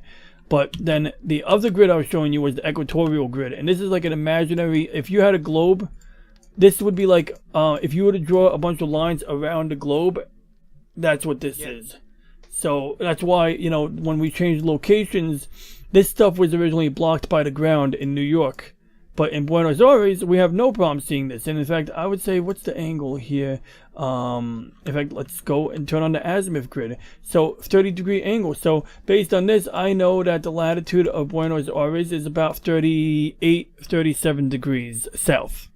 Whereas in New York, it's a little bit higher. And in New York, it would be like 41 degrees or 39, like in this neighborhood. This is where my North Star is, whereas if you had a North Star, it's down here. So I don't know, that shit's interesting to me. But, well, yeah, so like that's just like a fucking rainbow of planets there. Just boom, boom, boom, boom. Oh, it's cool. So, you know, it's basically... I mean, if I had like a telescope and all that, I would probably can show you a lot of things, but I have no idea. So, Yo, perhaps you can find somebody. Perhaps I can find somebody here that actually doing all of this. And oh yeah, actually, maybe I should look up Argentinian or you know people in the southern part. I mean, there's some guys in Australia who do this shit. So Australia, you know, that's a thing, you know. So yeah, you know, I mean, I mean, the friend of my dad actually, like, he had a telescope, professional telescope and everything. So probably you can find people here that are doing the same. Perhaps, I don't know. oh yeah, I mean, like, I mean, if people can actually like it, sometimes when there's like Mars and everything like that, a lot of people actually take like telescope pictures and everything. So oh I can yeah. imagine that there's people here. You know what? I'm gonna look that up a bit because I bet that some of them are posting online and shit. So that's interesting, you know. But you know, that's the gist of that. And at some point, I'll take your suggestion up where I just record me doing the processing and I'll speed it up. I got some shit in the pipeline, like, you know. Right now, I just wanted to get this StreamYard thing working, so we know it works. We know that once the Nixon. So yeah, real quick. So I'll tell you this quick story before we you know end this stream here. So in the 70s, you know, they changed the rules. So between 1930s and the 70s, like during the Great Depression, Roosevelt said like you can't exchange, you can't own gold, and you no longer can exchange gold for the dollar. In fact, they had a bank holiday, and the way they tell it in history class was, oh, they want to see what banks were solvent, which banks, you know, could be reopened because, you know, which ones were stable. But part of that was during that bank holiday, they devalued the dollar against gold. So whereas before the bank holiday, you could buy 1 ounce of gold with a $20 bill, after the bank holiday, you'd have to use $33 to buy 1 ounce of gold. So, you know, a devaluation. And luckily, or depending on how you look at it, there was a lot of deflation at the time because, you know, everything was cheaper in the Great Depression because everyone was broke and nobody was buying, so prices came down. So take that as you will, you know. Yeah, same happened here, so yeah. Yeah, you know, so that should happen. And then in the 70s, between the like 30s and 70s, we, even though Americans, like the gold confiscation law was never really in effect, and they never enforced it, and after 1 year they really never enforced it. But for all intents and purposes, anybody who's doing everything above board would be like, oh, you can't own gold. But in reality, like, you could own gold if it's jewelry, and there was like anybody who was investing in gold had workarounds for it, and it wasn't like the jewelers were gonna give you gold at fucking market value. You know, there's always some sneaky workaround. So, between 1933 and 40, though, they wanted to encourage foreigners to buy bonds. So, for example, the French government or French businesses want to buy U.S. Treasury bonds. So they said, okay, to encourage you to buy Treasury bonds, if you buy, like, say, $60 in bonds, you could take that bond and convert it to 2 ounces of gold. And of course, if you buy $1 million in bonds, you could convert that to however many ounces that translates to. So this would, because the idea was that they wouldn't buy bonds if the dollar wasn't backed by gold. So they were given like this promise, and it worked because the idea was that as long as people didn't convert their bonds into gold out of convenience, it was fine. But as we kept printing money and doing different things, and the Vietnam War and the space program and all these things at the same time, we went from having 500,000 tons of gold in Fort Knox and in the bank to having 250,000 tons of gold in the bank. And one day, or around this time, Charles de Gaulle, president of France, was like, you know what? I want to demand delivery of the gold for our bonds. And it would have like cut it in half again or more, or some fucked up shit. So at that point, Nixon had the authority to make. I'm sure there was like his Treasury people advised him to do this. You know, it wasn't just him, but he made the decision, or he signed the paperwork, or whatever, to do this. And there's like a video of him going like, I'm temporarily suspending. And I love when the government used the word temporary in a sentence. You know. Yeah, temporary is never temporary. Yeah. So after that, like literally after like 1972. This is what happens to the gold price. Like, once it was no longer locked by an artificial lock, price control, whatever you want to call it, it does this. And this basically correlates with money printing and shit. And there used to be a version of this chart back when Java was the main version. They used to have a Java version of the chart where you could right click on it and superimpose this with the price of gold. And that was cool because oil. So you can have gold and oil, and all of these things are things that, you know, are tangible shits. And I just found that shit fascinating. So I'm going to end the official YouTube stream, but I'll tell you about that thing in a minute. But let's see, how do I do this? Okay, so if I hit end broadcast on a StreamYard thing, I don't know what that does. Yeah, they ask you for another acceptance, like another check. So what I'm going to do is I'm going to click stop virtual. Okay, I'm going to stop it on OBS's end. Like another acceptance, like another check. Okay. So what I'm going to do is I'm going to click stop virtual. Okay, I'm going to stop it on OBS's end. Mm-hmm. Okay, there we go. And then I'm going to double check. Oh, whoops. Okay, whoops. And then give me 1 second. I want to check one more thing here. If I can turn this shit off. And I'm going to double check YouTube side real quick. Make sure that it's not actually broadcasting this shit. In fact, it looks like it stopped broadcasting, but I'll make sure. No, you're still live Oh, for this. I'm still system. broadcasting. Okay, yeah, I see. Okay, so end broadcast. Okay, and I'm